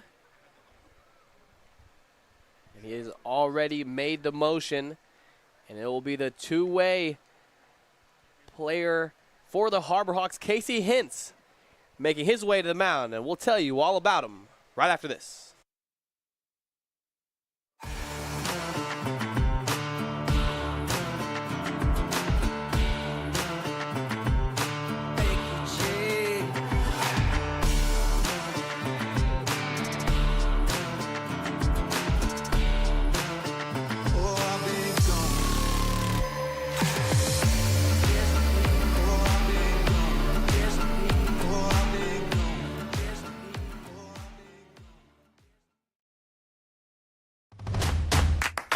This will be your college. This will be your home. This is where you will join a community that supports you, cares about you, pushes you, cheers you on, challenges you, inspires you, helps you reach your dreams. Open your eyes to opportunity and your mind to possibility. Your future begins here. Make a difference. Leave your mark. Break the mold. Be a leader. Achieve unimagined heights. Believe in yourself. Make lifelong friends. This is your time. Your place. Your home. Your Dean. It all starts here at Dean College.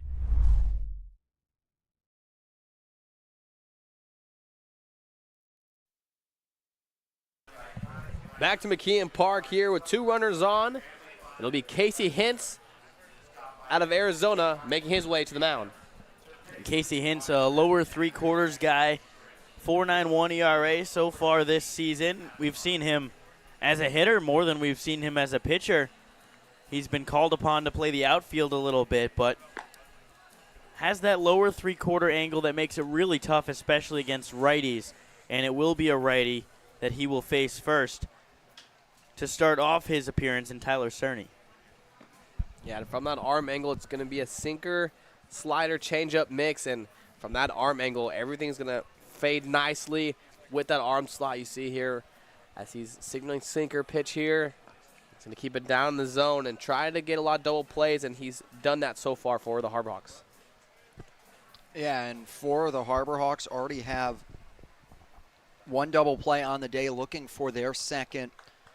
And with runners on first and second, and how Casey Hintz pitches with weak ground balls normally coming off the bats of the batter, look for them to try and turn another one. Tyler Cerny comes in 0 for 1 on the day. First pitch, frisbee slider, missing inside. Overall, similar stuff to Aaron Savory. Casey Hintz features a lot of that because of a similar arm angle. Back-to-back sliders. Gets Turney looking away. Evens the count to 1s. For Casey Hintz, he's been so good out of the bullpen in relief outings and is an extended relief outings pitcher as well. Normally, typically, we'll go 3 for Hyannis. Showing you why there. He's able to work ahead in counts and has himself at a 1-2. This is his 5th appearance, 4 before this game. Has had 11 in the third innings pitch. So this is the guy who they're going to try to extend into the middle part of this game after Savory's night's over. And Savory, his final line will be 3 1/3 innings pitched, 2 hits, no runs given up, 5 walks, having 4 strikeouts. Another high strikeout number for him in only 3 1/3 innings. 1-2 from Hintz is another slider. Tyler Cerny able just to spoil it. Foul ball straight back in the netting. And for Hintz, it's really that sidearm delivery for the slider that allows it to have so much movement as he's releasing it coming across. And by the time it comes off his fingers, it's already across his body, starting that trajectory. And there was that slider once again. Quadruples backs on and gets out number 2. And his first at-bat he faces is a strikeout swinging. We always talk about having a confidence ensuing pitch that you will go to at your darkest moments. For Casey Hintz, that pitch can also be his brightest light for his slider that can be that put-away pitch that he needs. And he'll face a left-hander at Vincula. Second base, first pitch to him is a hard line drive into the right center gap.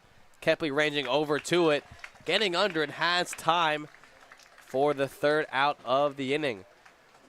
Cotuit Kettleers leave a couple stranded. We'll head to the bottom of the 4th.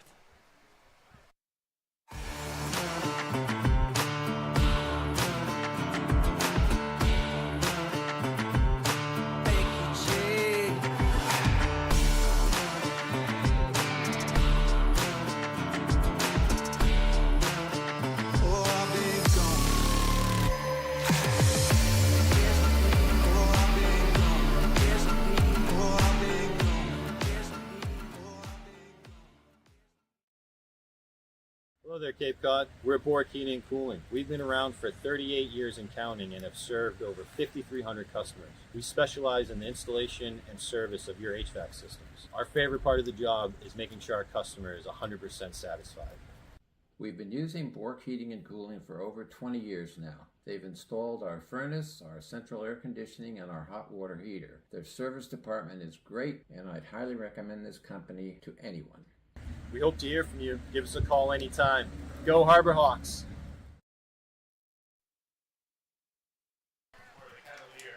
And there's a knuckleball from the new arm for Cotuit Kettleers, getting his pitching debut from Aledo, Texas. Going to the University of Texas, knuckleball specialist Max Ballou. Yeah, and Max Ballou, a very good hitter. Not so sure about as a pitcher. I did a little bit of a deep dive on him when I saw that he was warming up and could not find even high school stats for him. It seemed like he did not pitch in high school either.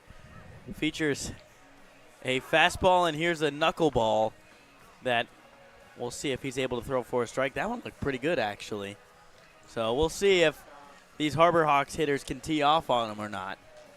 And so far, score 7-0 Harbor Hawks lead, but let's take a look at how these two teams compare. And on the Hyannis side, first in OBP, first in RBIs. And Cotuit, a lot of the reasons why their stats are a little bit down from what you'd expect is just that they had a bit of a slow start to the season. They've started to get going a little bit more. The offense not quite there yet, but That ERA has been a big reason why they are in the spot that they are right now. And both of them stack up well against each other so far, which allows for big games and big moments. 62-mile-per-hour knuckleball missing inside, and 7-0 game, but only in the bottom of the fourth, and they're going to go to the position player, Max Ballou, and he's pitching to a fellow Texas member at DBU. 3-0 count here to Michael DiTallo.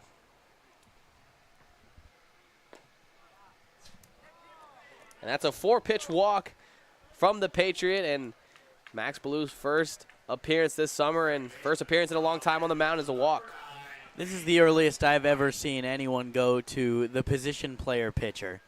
I understand it if they're a two-way player, but here in the fourth inning, you're down 7 runs. There have been way crazier things to have happened.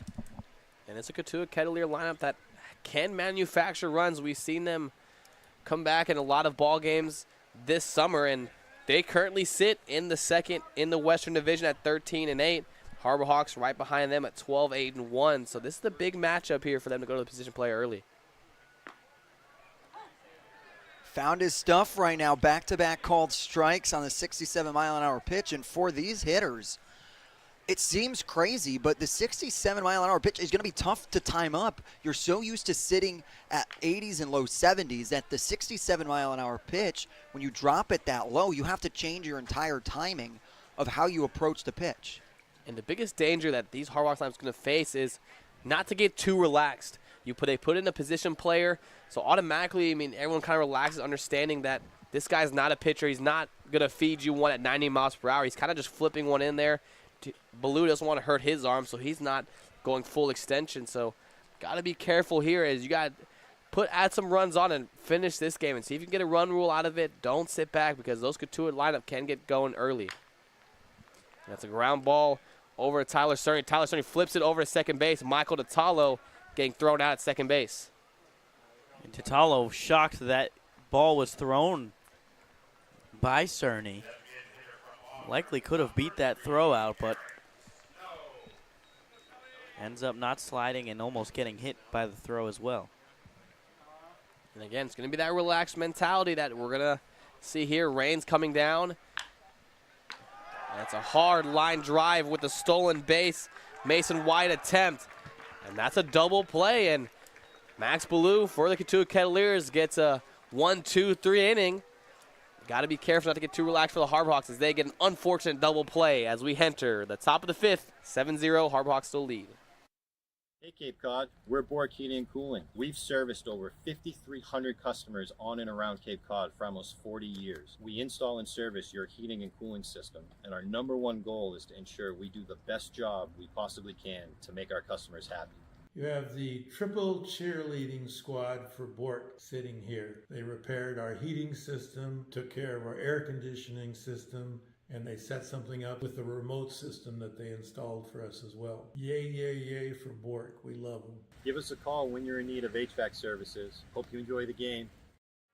Here at the Mass State Lottery, we're known for our monster wins.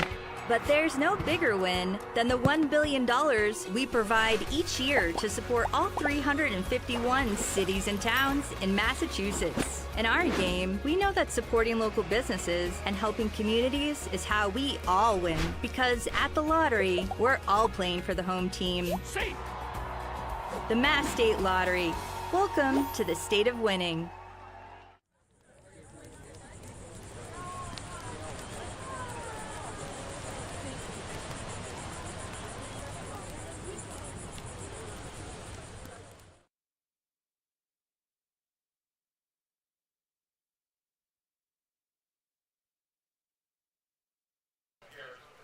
Back here at a wet McKeon Park, Harbor Hawks still lead 7-0 as we enter the top of the fifth. Casey Hintz comes in for another inning of work.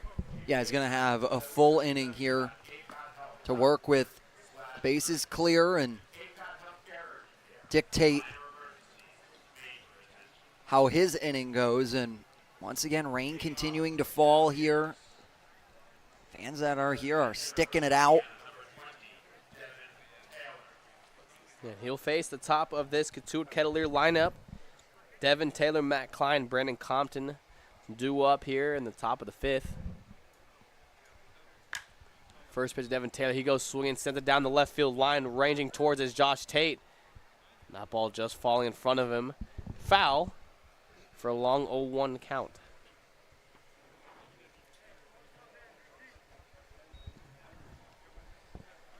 Now, if I'm Cotuit, I'm feeling pretty loose right now with the bats. Your own manager basically saying, I don't think you can win this game. Let's see what happens. Down by 7 runs. They still have, plenty of opportunity in the 5th inning. Yeah, it's a Cotuit lineup that can produce runs here at any moment.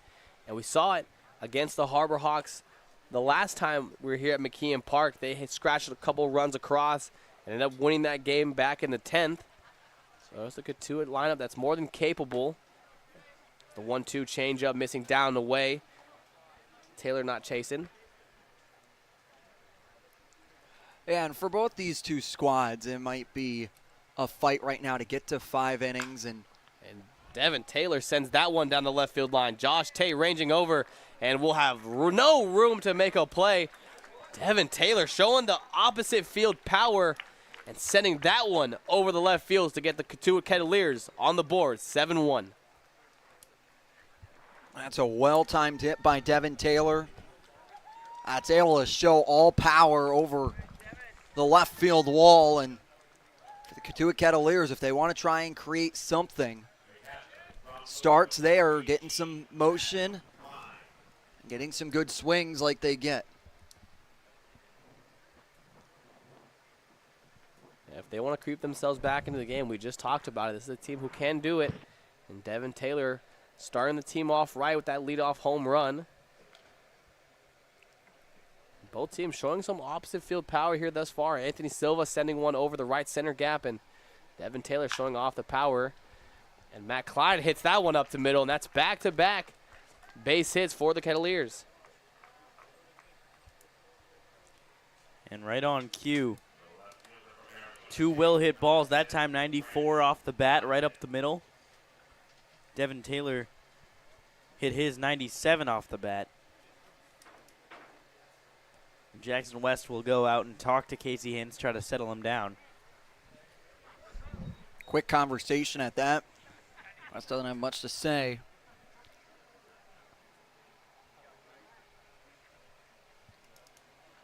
Next up for the Kettleers will be the left fielder, Brandon Compton. Back-to-back walks for him. Still looking for his first result of the day. The 1-0 is a pitch down and away, and he's up in the count 2-0.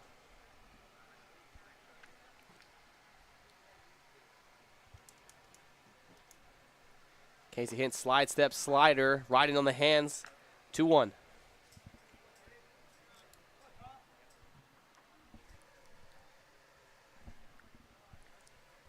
To the left-hander, Brandon Compton. And that's on a back-to-back sliders. That one catching the outer corner.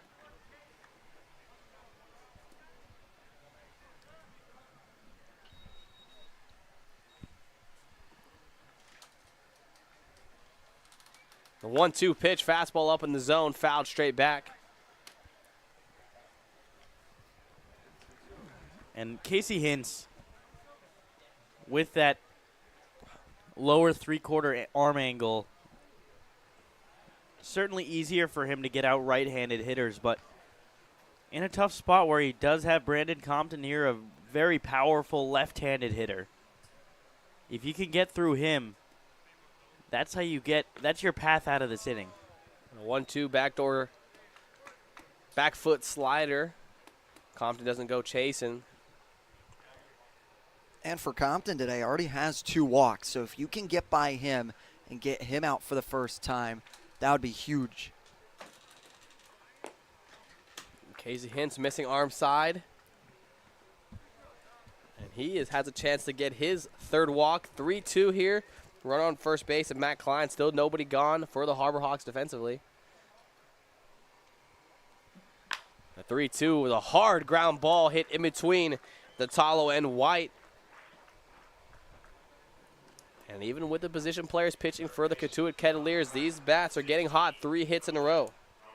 Yeah, and they're really now with 3-run homer in the mix.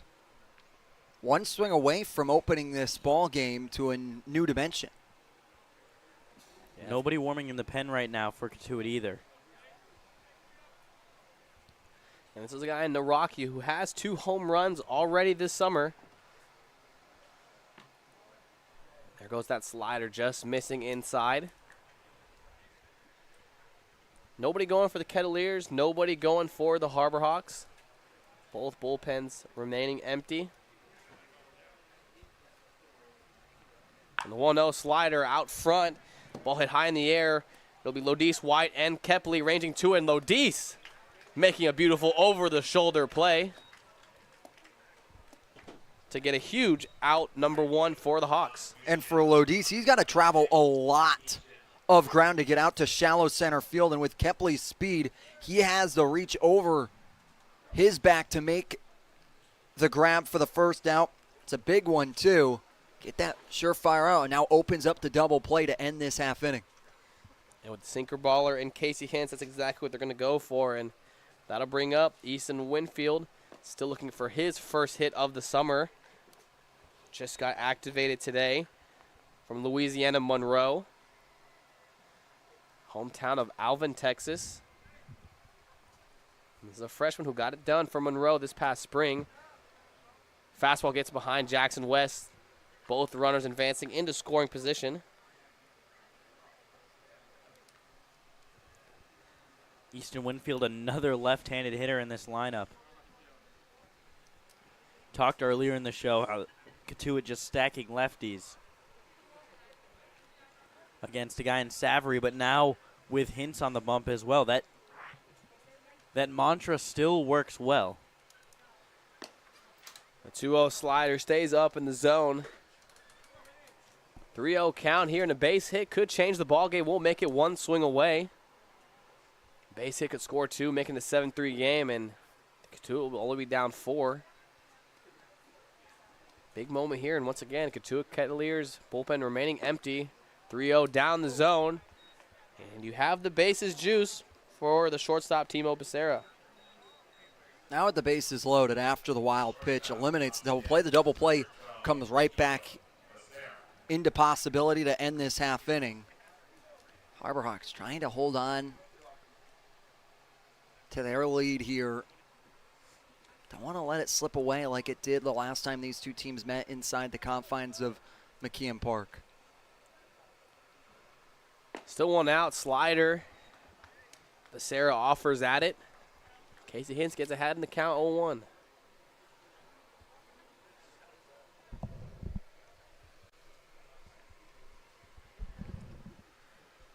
Oh, 0-1 to the right-hander, back-to-back sliders missing away. Really confident in that slider right now, especially to right-handed hitters. And the 1-1, the slider, and a big swing from Becerra, but he comes up empty. Casey Hintz works a 1-2 count. Don't be shocked if he doubles back to that slider. And there it was right there down the zone. And try to use it as a chase pitch there, up 1-2 count. Count is even 2-2.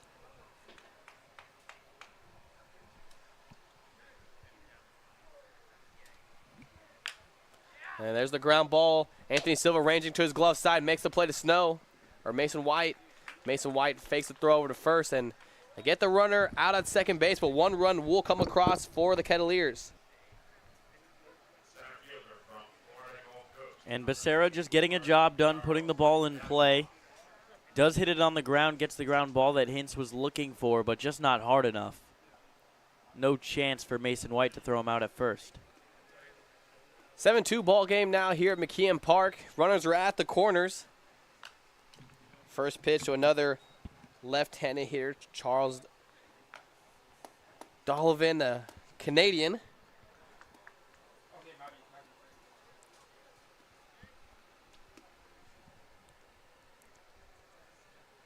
Pick off over to Becerra at first, goes back in, sliding safely. Florida Gulf Coast. What were they called? Dunk City during their March Madness Cinderella run years ago as a 15 seed.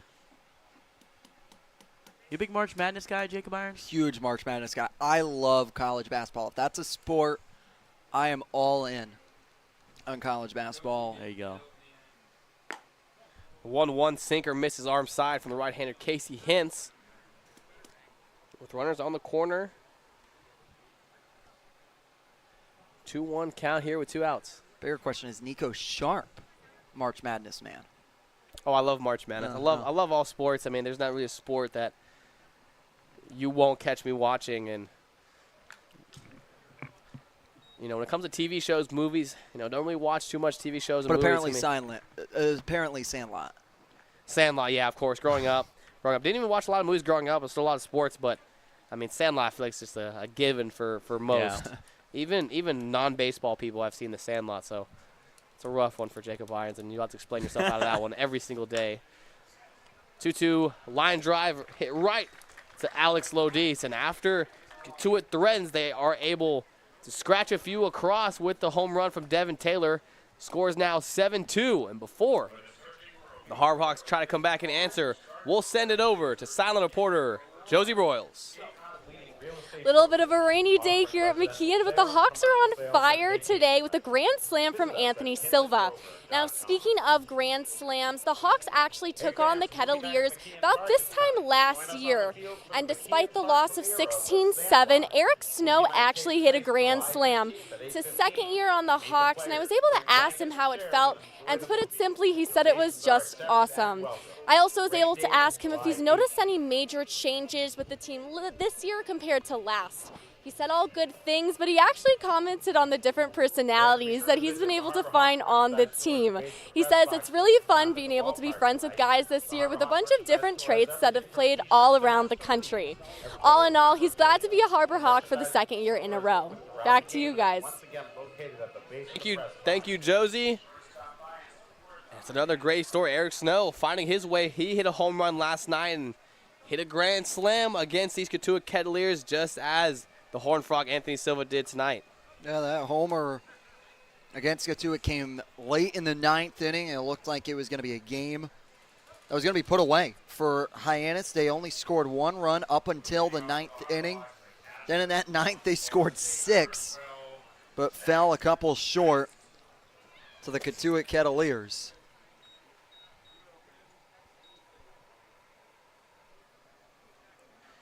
And even with the Cotuit Kettleers scratching some across, they're going to go to the UT Longhorn. Max Ballou back out on the mound. First pitch, 61 miles per hour out of the right-hander. And why not? Worked a 1-2-3 inning. And right now drops his speed all the way down to 58. Flipping over that knuckleball, and so far, 1-2-3 innings, found success with the fastball and knuckleball combo. And Jackson West trying to sneak a drag bunt in there. A big smile on the face of Max Ballou, as is Jackson West having some fun. The entire Cotuit dugout's laughing as well. Yeah, Jackson West tried to drop a bunt down. You can hear the whole dugout. Oh, trying to pull a sneaky one was the Florida State Seminole. Mike Roberts is losing it over there. He is laughing. And their dugout erupts, and look at that smile from Max Ballou. It's his first strikeout of the season. And it's really the versatility and his speed that is proving to be difficult. Dialed up a 75-mile-an-hour fastball there. And a Big 12 matchup here. Well, not anymore now that the Longhorns moved their way to SEC, but you have a Longhorn versus Horned Frog matchup. Knuckleball up in the zone to the Horned Frog first pitch, and back-to-back knuckleballs. And Anthony Silva fouls it off. The Iron Special. The good old knuckleball. Yeah, Max Ballou is not the only one who has mastered the knuckleball. Yeah, that is the only pitch I could throw. Ooh. And I think he's better at it than me. Yeah, that was a pretty good one right there, working the outer half to Anthony Silva. And a knuckleball is a tough pitch, a bit of control, and that one had some shake to it, had some late dive, and Max Ballou has to be working on this pitch, and the fastball chopper right back to Ballou, and Ballou, being a position player, will field it and make the throw over to first base. I mean, Ballou has objectively been the best pitcher for Cotuit today, and it hasn't been close. 5 up, 5 down. Although they did get 2 outs on a double play in the last inning, but he has faced the minimum through an inning and 2/3. Now Nick Groves steps in with family in attendance.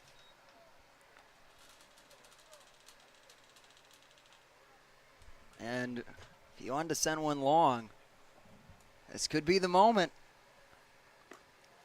1-0 knuckleball misses arm side from the UT man. Nick Groves having a day so far, 2 for 2, has 2 RBIs and a stolen base.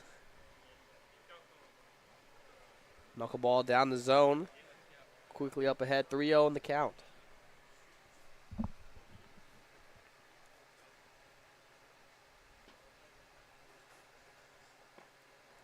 And a 3-0 fastball coming at a whopping 69 miles per hour, right in the hands of Nick Groves.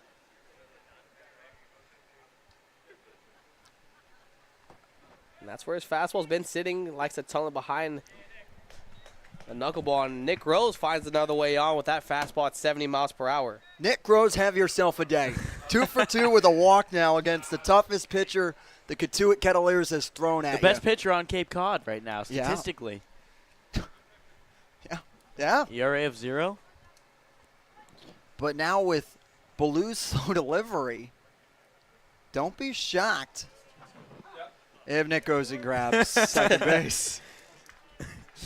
Don't be shocked if what? Thank you, Nick. Appreciate it. You're my man over there. Now, will he do it again? I don't think so. There's that knuckleball hit up the middle. Nick Groves having to move station to station there with 2 outs. Runners are at the corners for the Harbor Hawks with 2 outs.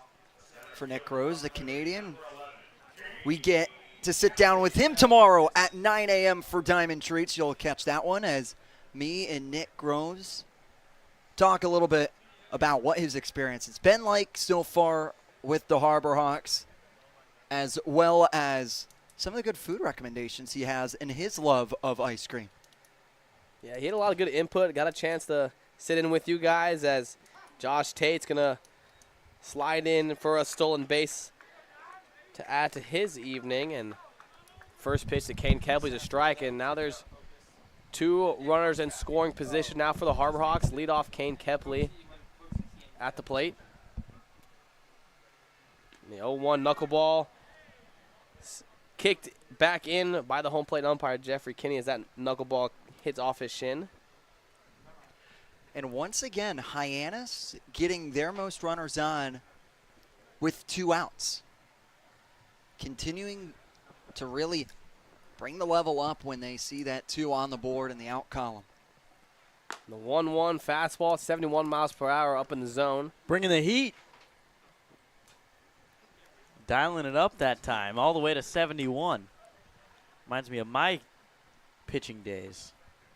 Max Ballou really reaching out. Knuckleball catches the bottom of the zone, 2-2. What was your pitch mix, Josh? I had 2-seam. I threw a slurve. I didn't throw very hard. I was a little skinny guy. Couldn't get a lot. He was all about command. Yeah. Twos are hot here at McKeon Park, and that knuckleball down in the dirt. Full count here to the leadoff Kane Kepley.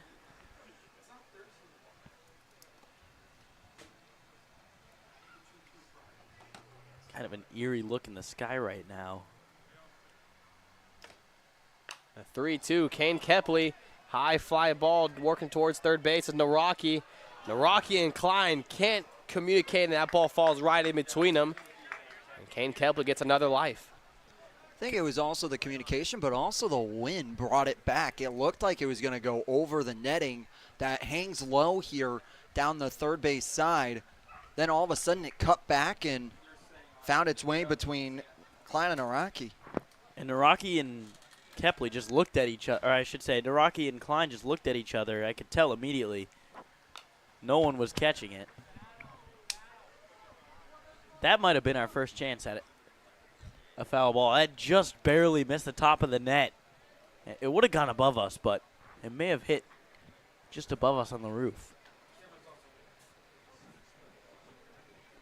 3-2, 2 outs to Kane Kepley. Knuckleball missing out in the way, and Kane Kepley's going to add to that walk total. Make it 26 on the summer. 2 walks today, and Kane Kepley putting together a silent seller day.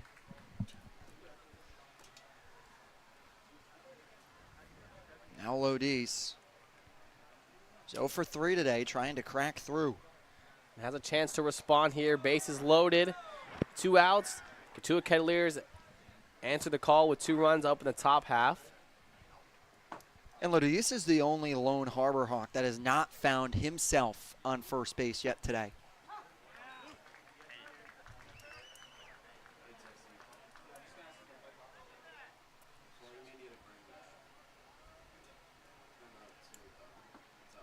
(1-1) to the Florida State Seminole. That's going to be a jam shot hit to center field.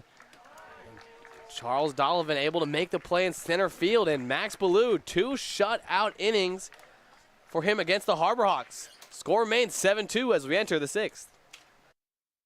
Hey Cape Cod, we're Bork Heating and Cooling. We've serviced over 5,300 customers on and around Cape Cod for almost 40 years. We install and service your heating and cooling system, and our #1 goal is to ensure we do the best job we possibly can to make our customers happy. You have the triple cheerleading squad for Bork sitting here. They repaired our heating system, took care of our air conditioning system, and they set something up with the remote system that they installed for us as well. Yay, yay, yay for Bork. We love them. Give us a call when you're in need of HVAC services. Hope you enjoy the game.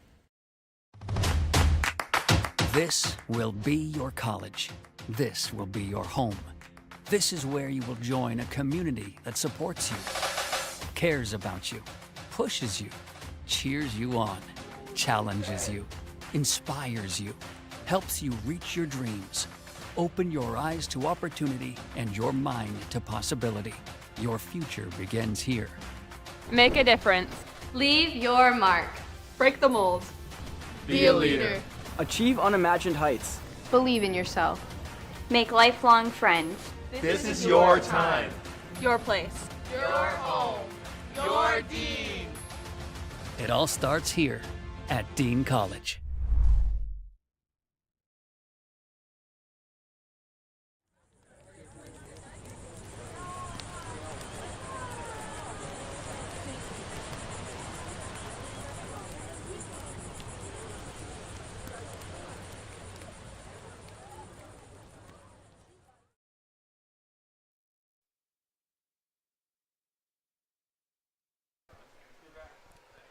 Back here for the 6th, it'll be the right-hander Tyler Cerny leading off this inning against Casey Hintz, who comes in for his 3rd inning of work.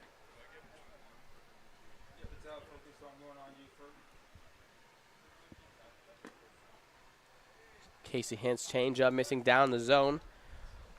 1-1. Been a pretty interesting game so far. Harbor Hawks get an early lead. Then it's Cotuit answering back, and it's the position player Max Ballou putting up a bunch of zeros for Cotuit. He's done a good job after hearing his name called. Slider off the end of the bat. Mason White ranging towards his glove side, flips it over. 1 gone. For Ballou has a little bit of the same tendencies as my cousin had. My cousin Blake on American Legion Baseball. This seems like a story I would tell. It is. Pitched a fastball of 60 miles an hour. That was his fastball. And he was so slow, guys couldn't time him up. And he would get slow rollers every time, and he became the closer for the American Legion team. And for Baloo right now, with how much speed he drops in comparison to the arms these guys typically see, it changes the entire dynamic of how they approach at-bats. And when you talk about the speed difference, that's exactly why Cam Schulke has found so much success, is he has that slider that really just floats in there, and coming from that arm angle, ground ball to Anthony Silva. Anthony Silva flips it over to the Talo. 2 gone. And now the sky has opened up here with the rain falling down on McKeon Park.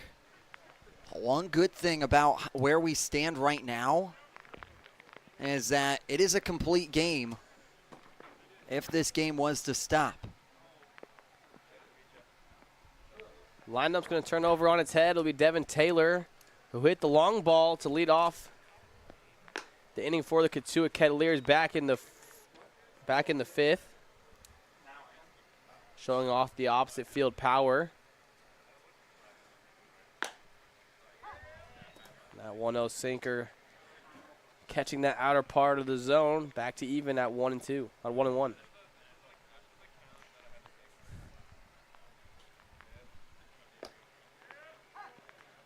The 1-1 stays on that outer corner as well. Casey Hintz trying to have a quick inning here. 2 up, 2 down. Up ahead in the count 1-2 to Devin Taylor.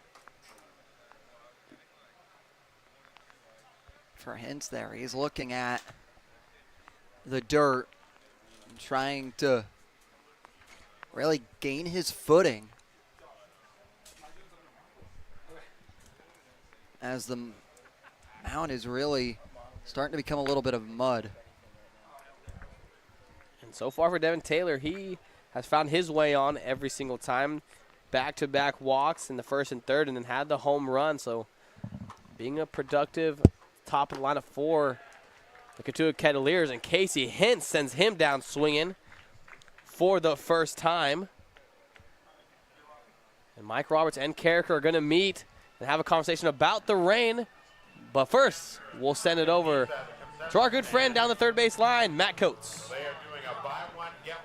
Hey guys, I hope I still look pretty decent even though I've been outside in a little bit of treacherous conditions so far in this affair. But guys, after a big 2 RBI single out of Nick Groves in the bottom of the 3rd inning, turned around because I heard 2 guys cheering pretty loudly and saw a Niagara baseball sweatshirt. Went over and talked to the 2. It was Nick's father and grandfather who are visiting the Cape for a few days from Canada. A couple of his family came down, and clearly he's enjoying seeing them down here with that big 2 RBI single there in the bottom of the 3rd. Great family. And even better, they knew everyone's name on the team. They were cheering for everyone as much as they were for Nick. Really great to see them, and really great that they get to come down here and enjoy some success out of Nick today. Back to you guys. Thank you, Matt Coates. Yeah, super cool. And we got to talk to Groves during your segment, Jacob Irons, about his family being here and what that means to him. And he said that whenever his family here, he's had the long ball success, but so far he's had success at the plate. Yeah, hasn't had the long ball necessarily today, but 2 for 2 with a walk. He's putting together a really good day, has 2 RBIs as well. It was the 2 runs that came across for Hyannis back in the 3rd. And for right now, Nick Groves is my pick for player of the game, an individual that has really consistently shown up for Hyannis so far over these past 3 games and has played well with his family in attendance. Yeah, I mean, absolutely second that sentiment, but this whole season he's been just quietly one of the most consistent Harbor Hawks, day in, day out, gets on base when it matters most, has played an outstanding outfield position, all 3 outfield positions. He's just been, you know, a model of consistency, and that's all you can ask for in summer ball. And someone who's been a model of consistency so far, Max Ballou, comes in for another inning of work, and so far 2 innings, only giving up 1 hit, no runs allowed. Had struggled with the command, 3 walks, but also has a strikeout. And goes to the Florida State Seminole Jackson West.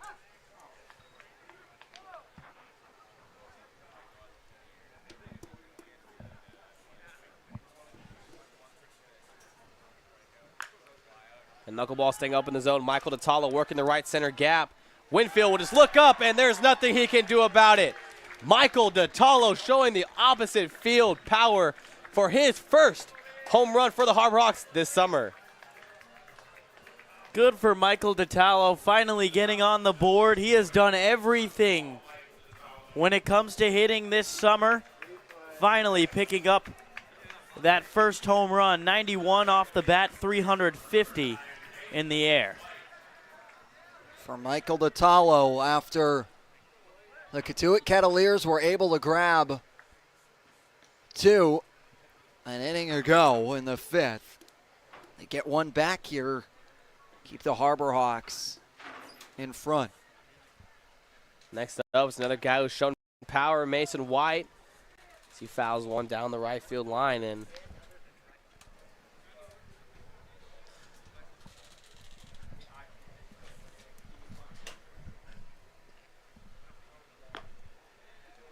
one stays up in the zone.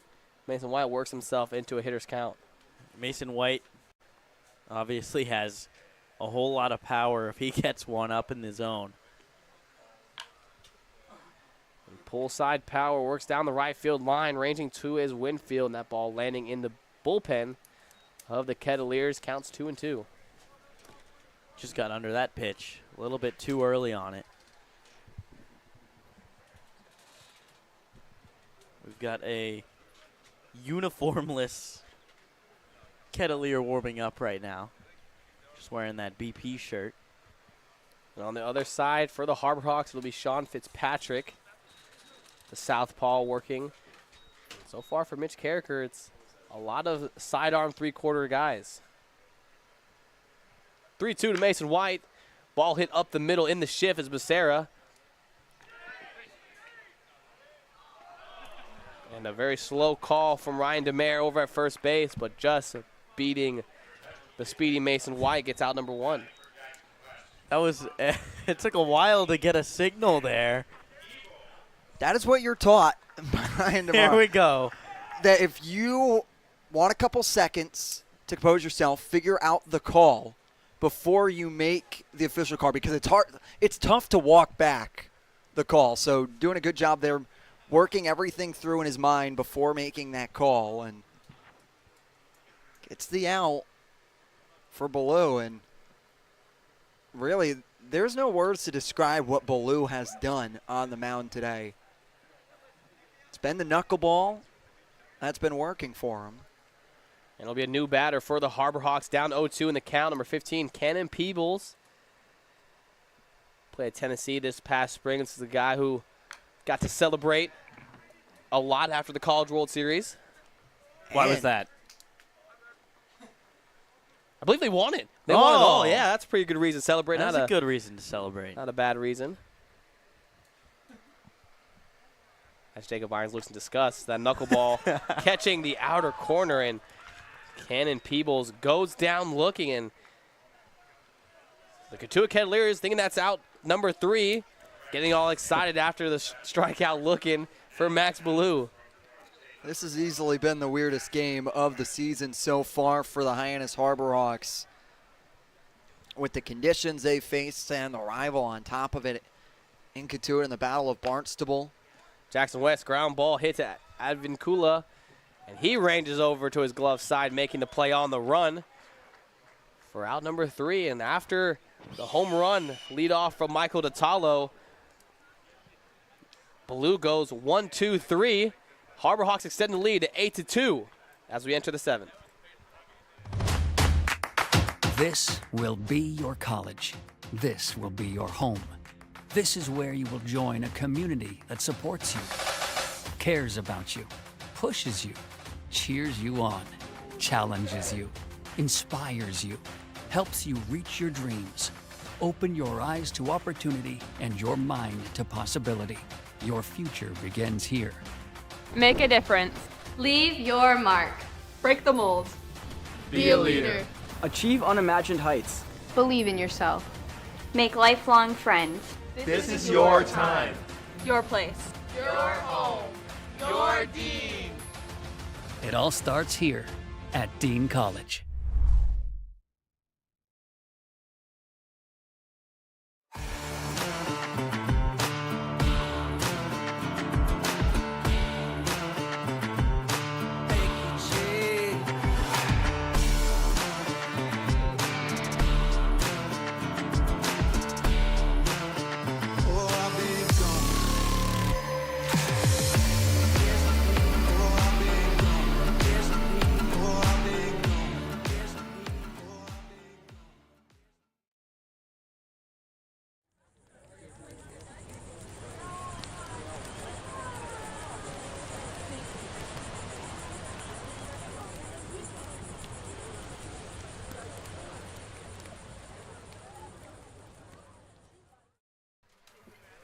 And after the Michael DeTalo home run, it's going to be an extended lead. 8-2 now, Harbor Hawks lead. It's going to bring in the southpaw, number 28, Sean Fitzpatrick. And Cotuit, they've got their position players pitching. Well, we've got our media interns. In case you haven't been on Harbor Hawks TikTok social media, Sean Fitzpatrick went around interviewing a lot of players, or a lot of his teammates, and he is on the mound right now. Out of Arizona State, fastball, changeup, slider, low 3/4 on the left-hand side. And he, last season, had an ERA of 6.52 for Arizona State, the Sun Devils, in 27 appearances. He's been a workhorse for the Harbor Hawks so far. This is his 6th appearance. He has shut the door. 7 innings pitched, only a 1.29 ERA. 5 strikeouts to just 3 walks. Keeping that opponent's batting average to below 200, currently sitting at 190. He'll come in and face a left-handed heavy lineup. Leading off is Matt Klein, who's behind home plate. 1 for 3 on the day.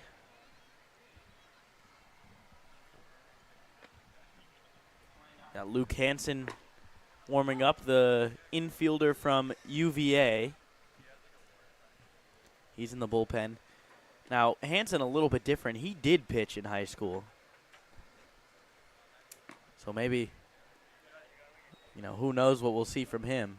He seems to be really throwing hard in the bullpen right now. Yeah, Max Ballou maybe hitting an innings limit here at 3. The 2-1. Fastball painted on the outskirts. 90 miles per hour, strike 2. I say why not? Give him a 4th. He minus the home run to Michael DeTalo. He's been electric. He worked out of a bases-loaded jam. And he's retired a majority off the slow ground ball. Yeah, no, I'm with you. He's been their best pitcher today. I don't know if Mike Roberts is with you or if Coach Schloss over at Texas is with you. 3-2 fastball fouled off down the left field line. Going to land in the Harbor Hawks bullpen. This has definitely been one of the strangest baseball games I've ever watched. And why is that, Tribe? Well, bringing in the position player in the 5th inning. 3-2 ground ball hit to Fitzpatrick. Fitzpatrick flips his hips, makes the throw over to first base to Talo. And a swinging bunt, and Fitzpatrick able to show the athleticism. A great job by Fitzpatrick being able to get off the mound and get the PFP for the first out. It's a huge out here for Hyannis to keep themselves in a 6-run lead. Have the confidence for Sean Fitzpatrick. Just doesn't feel like a real game right now. To you, maybe. No, but how often do you see a position player come into a game? First of all, that's in and of itself not normal. But to do so, what was it, the 4th, 5th inning? 4th inning? Yeah, it was in the bottom of the 4th. And to have them pitch well while they're only up by, it was a 5-run game at one point. They still had him in there. Lefty-lefty matchup here with Fitzpatrick strike out in the corner against Brandon Compton.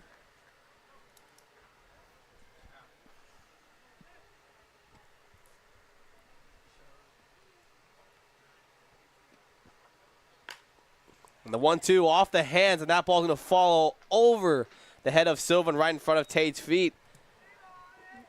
And that fastball in on the hands gets a base hit for Brandon Compton. Compton today, 2 for 2 with 2 walks. He has not been denied first base in his plate appearances. But for the Cotuit Kettleers, he's been left stranded all 3 times. He's been stranded on every single base. Back in the first, stranded on the first. Back in the third, stranded on the second. And then back in the fifth, when they were tallying up some runs, he was stranded 90 feet away at third base. So if he goes down for the strikeout, would he have the stranded cycle? I don't know. I think he would have to be at the plate, and someone like a stolen base happens, and he's still at the plate, and he gets left stranded. That's a good one. Yep. All right. Yeah, so I think that if he hits the stranded cycle, that's something I've never seen. So that'll be something we keep an eye on here. 8-2. My question is, when are we going to get brought up more food? It's been a while. Yeah, it is. Did some work on this pie here. Oh, you can see. Oh, yeah, the pie. Oh yeah, up there are the standings. Yeah, pie got devoured. And this game really has a lot of implications for the standings. And for Hyannis, if they can hold on to win, they can go grab one.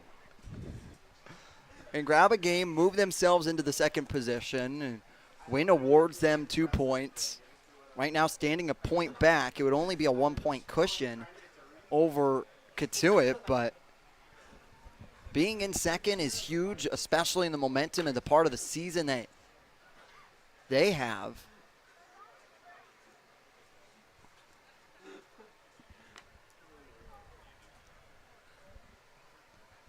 Yeah, it just that is part of what makes this game so strange, is how important it is in the standings.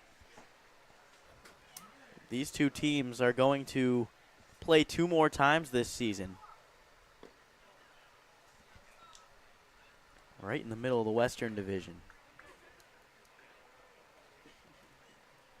2-2 count here to Nolan Naraki, who's found himself hitless on the day. 2 strikeouts and fly out to Lodis. That Lodis made a wonderful play over the shoulder.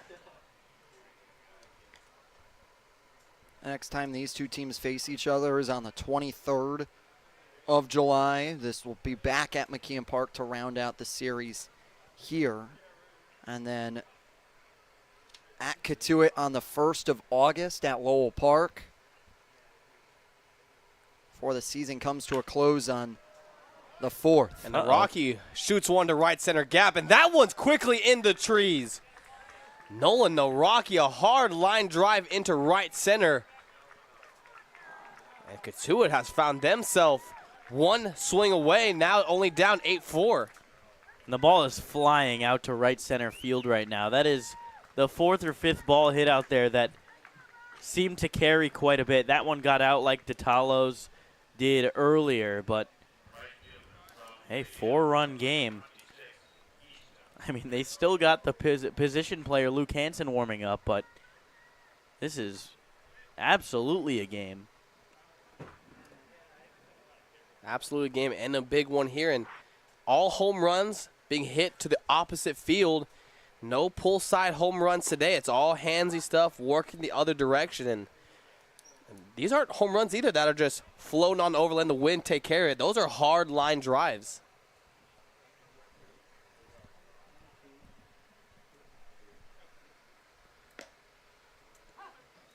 The 0-1 pitch to Winfield's a fastball, 90 miles per hour, dotted right on the outer corner.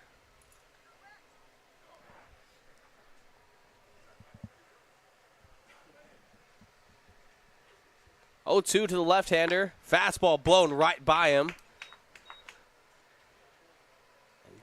Fitzpatrick gets out number 2. A great response from Sean Fitzpatrick after allowing the 2-run shot to Naraki to dial up the fastball to go right back to it and get it by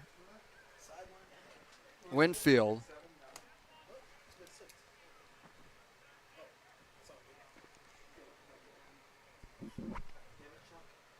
Two outs here. Timo Becerra. First pitch to him on the hands, fouled off over the first base dugout.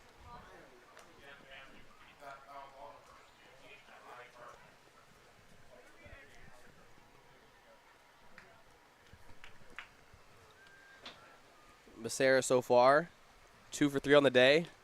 Has reached first all 3 times. Will reach on the fielder's choice back in the 5th. And I believe he drove in a run on that at bat as well.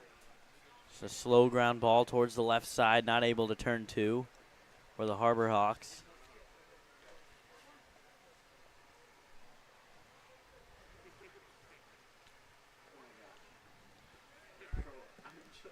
One. Fastball down and in. All Becerra can't get to the barrel around 2. It just fouls it off over the right field side once again.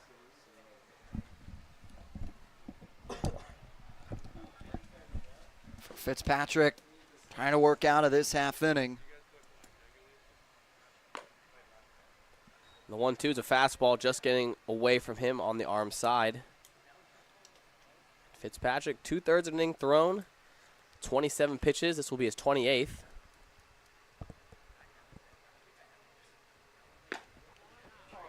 And that 2-seam just missing arm side. Out and away to the right-hander Becerra.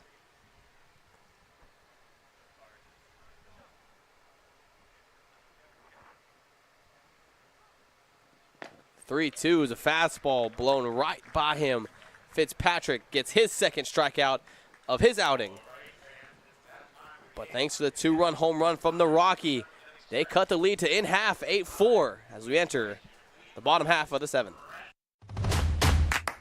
This will be your college. This will be your home. This is where you will join a community that supports you, cares about you, pushes you, cheers you on, challenges you, inspires you, helps you reach your dreams. Open your eyes to opportunity and your mind to possibility. Your future begins here. Make a difference. Leave your mark. Break the mold. Be a leader. Achieve unimagined heights. Believe in yourself. Make lifelong friends. This is your time. Your place. Your home. Your Dean. It all starts here at Dean College.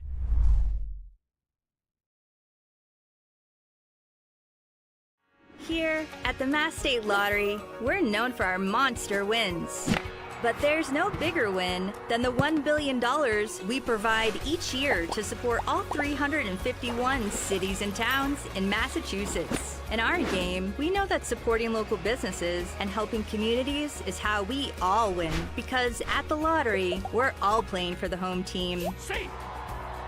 The Mass State Lottery. Welcome to the state of winning.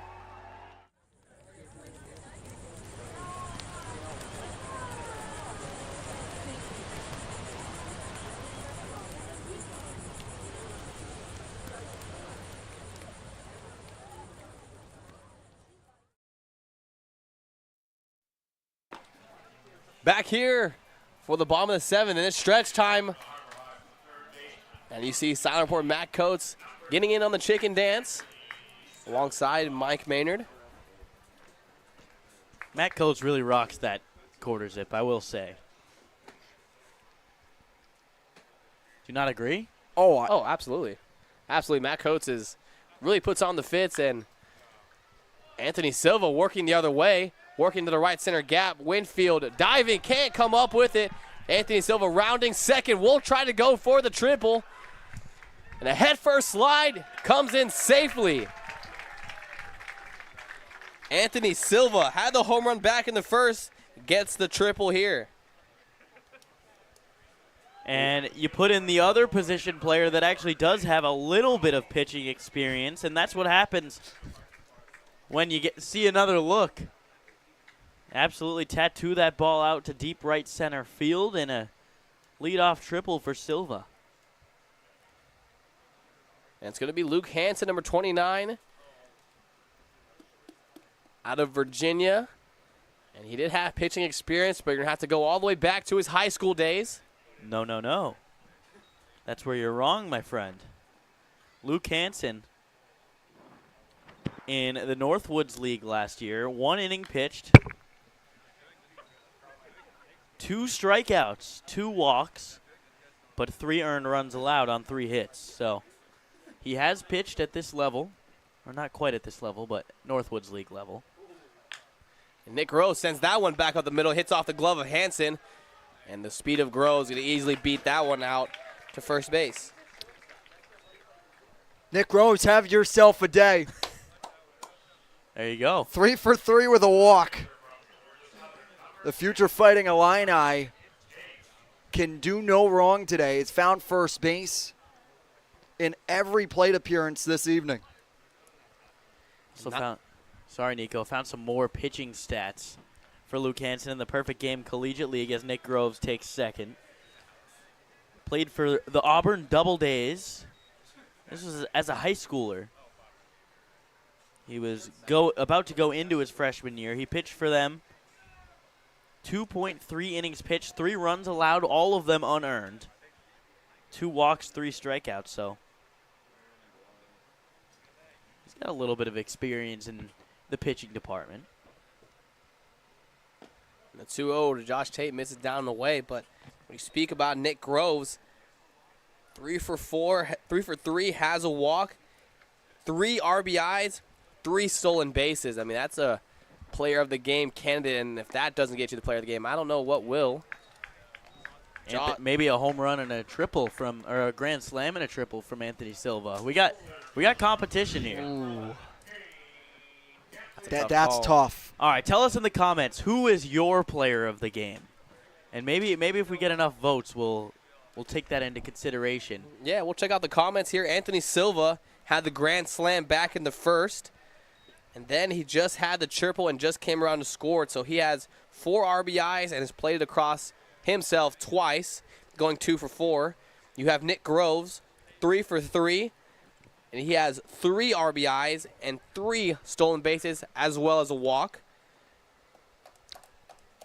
Or is it Aaron Savory who pitched pretty well? 3 1/3 innings pitched, 4 strikeouts, getting a little from Nico Sharp and Jacob Irons. Well, he had a great day on the mound. Another great showing for Savory on the mound. Another 0 earned runs day, and his strikeout count went up pretty high. That's going to be a tough situation. I think you could put Aaron Savory in the mix. Had a pretty good day on the mound. So, again, let us know in the comments. We will be reading these, so let us know who you think deserves to be the player of the game between those 3 candidates.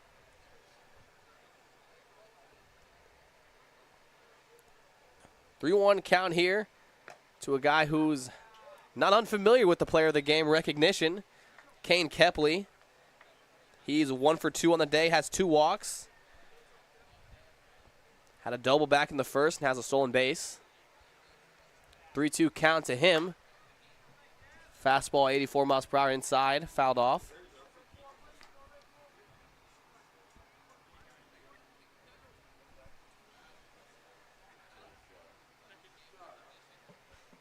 (3-2) here, runs on first and second.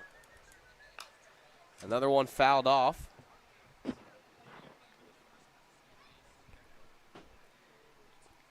Got 1 comment in so far. 0 unlimited film. Shout out to you. The Grand Salami. That kept the momentum in the Hyannis side almost the whole game. You can't read. Yeah, 0 untitled films. Small font as Kane Kepley works a walk to get the bases loaded. Now his 27th of the summer and 3rd of the evening. We've talked about it. Through at the halfway point, was going to sit around 52 walks if he kept up the pace. The record for a single season for a Cape Cod player is 55, which is back in the 70s of the league. Kepley trying to go for that right now. I'll bring up Alex Lodis, who is the lone Harbor Hawk, still looking for his first hit. First 2 pitches he's seen is 2 fastballs. Quickly down the count, 0-2. Luke Hansen working out of the windup. The 0-2 fastball catches the outer part of the zone. And Alex Lodis with the bases loaded goes down looking. Here's Michael Detallo. Now, I don't know what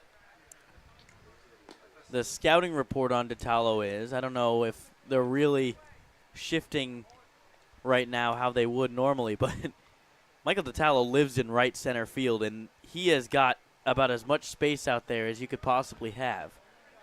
Yeah, he looked at right field. Winfield over there pulled closer towards the foul line in right field.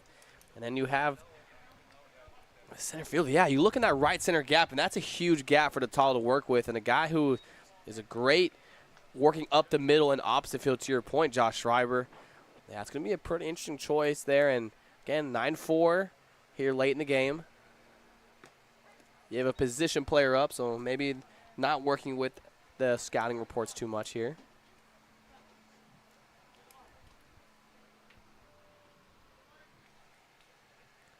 (3-1) to Michael Natalo in on the hands. And Natalo works himself a walk and gets the RBI out of it. Now you've got a walk-off situation for Mason White. Up by, I believe it should be, 6 runs now, 10-4. 7th inning, a home run would win it. First pitch to him, ball down the zone.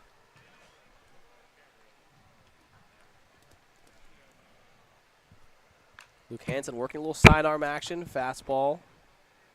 Foul straight back into the netting. Hit the crowd, Mike.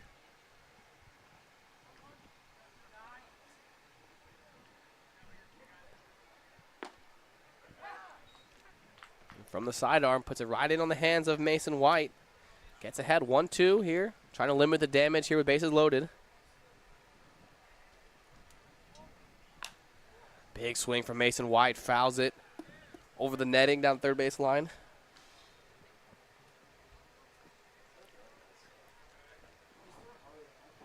Hyannis came into today second. It's a hard line drive that gets over the glove of Cerny. Cerny gets the runner into Natalo out at second base. Mason White, hard line drive to first base, gets himself an RBI on the fielder's choice. That'll do the job. Bring in another run, hit the ball hard on the screws, but Cerny able to just knock it down. And that brings up Cannon Peebles against his former team that cut him just a few days ago. It was actually on the Cotuit team that beat Hyannis, as we're going to get a balk called on Luke Hansen, and Kane Kepley will come in to score. And Kepley very quickly going to touch home plate. And it's going to improve the Harbor Hawks score to 12-4. Cannon Peebles, as I was saying there, played in the game just a few days ago here at McKeon Park against Hyannis as a Kettleer. Now coming in as a pinch hitter, his second at-bat now. Got the win for Cotuit over with them. Now in the driver's seat for the Harbor Hawks.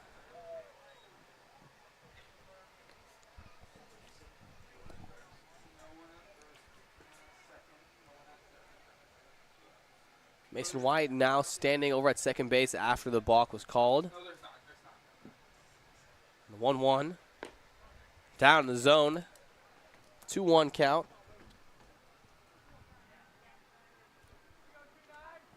For Hyannis, they have worked 12 walks today. Coming into the evening, they were second in the Cape Cod Baseball League with 104. And just showing they are so disciplined within the box.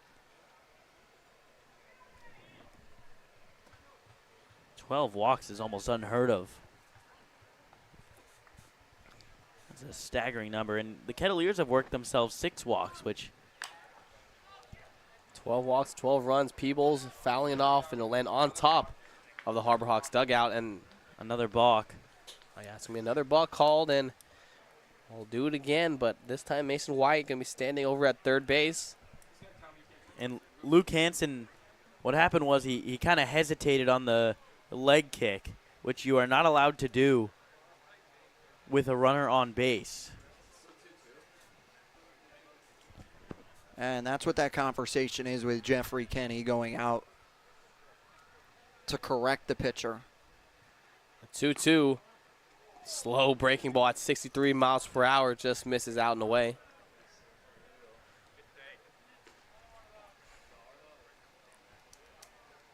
Cannon Peebles struck out looking, and his lone plate appearance this game. Came in to pinch hit for Snow in the bottom of the 6th.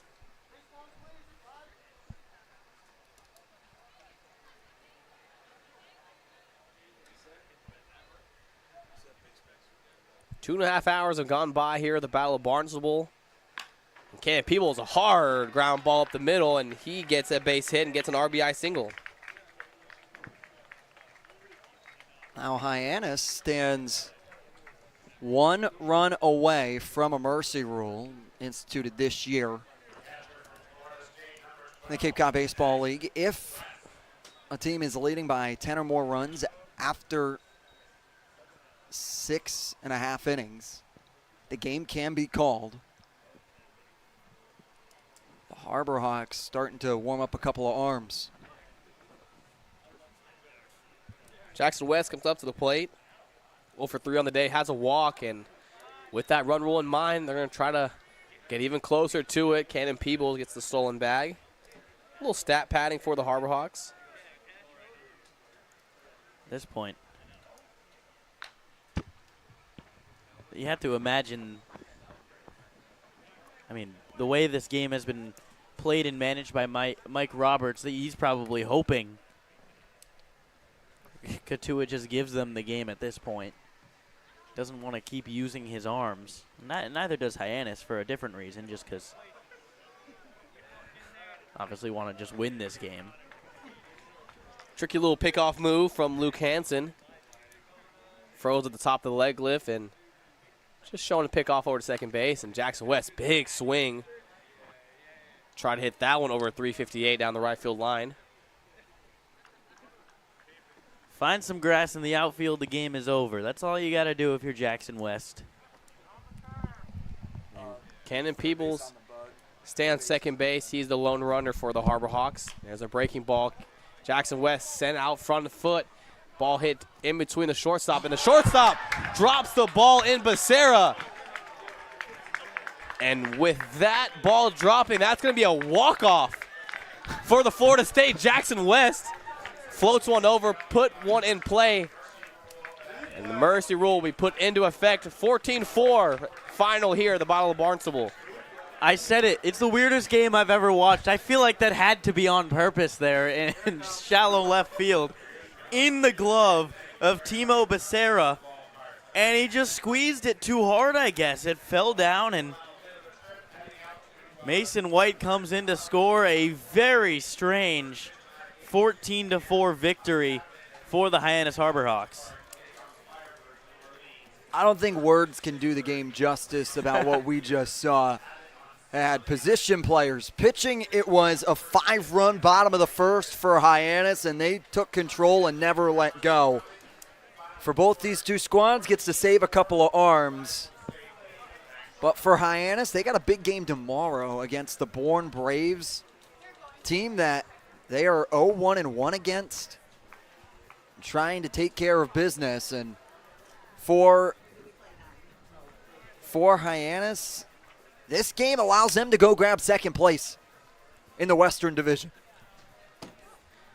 The Harbor Hawks will jump Cotuit in the rankings, and it was Wareham playing in a game against Falmouth that we'll check the score on, but that's going to be a big tell on how this Western Division matchup will look. And that game is final. It's the Commodores picking up the win 5-1 over the Wareham Gatemen, who are on a 2-game skid over the last 2. And Hyannis on the move forward. It's now a 3-game winning streak. And the Harbor Hawks go in with a 3-game winning streak, going to Bourne Braves tomorrow night. For Nico Sharp, Josh Schreiber, Jacob Irons, cameraman Charlie Adams, our producers Chase Avery and Dan Bodolino, our sideline reporters Josie Broyles and Matt Coates.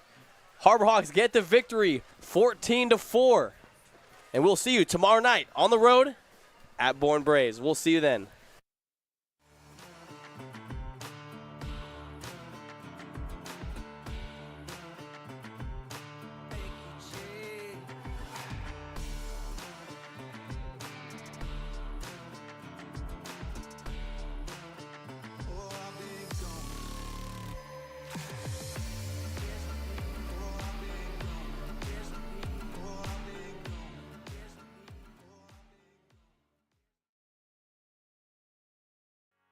Here at the Mass State Lottery, we're known for our monster wins.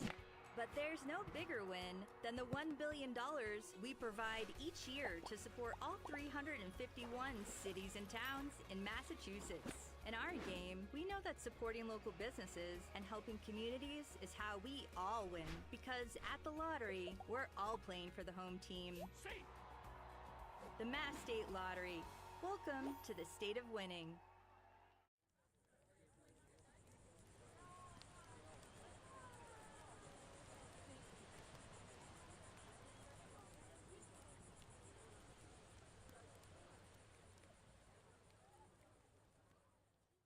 When you need to be seen for a minor illness or injury, Cape Cod Healthcare Urgent Care is here for you with high-quality, full-service walk-in care. ER expertise meets urgent care convenience at our 6 urgent care centers, which are staffed by board-certified ER providers and located Cape-wide from Falmouth to Orleans. Cape Cod Healthcare Urgent Care is open daily and offers a cost-saving option for everything from sprains to stitches, with timely treatment in under an hour for most patients. View online wait times at capecodhealth.org/urgent care. Cape Cod Healthcare Urgent Care. Minor emergencies, major attention.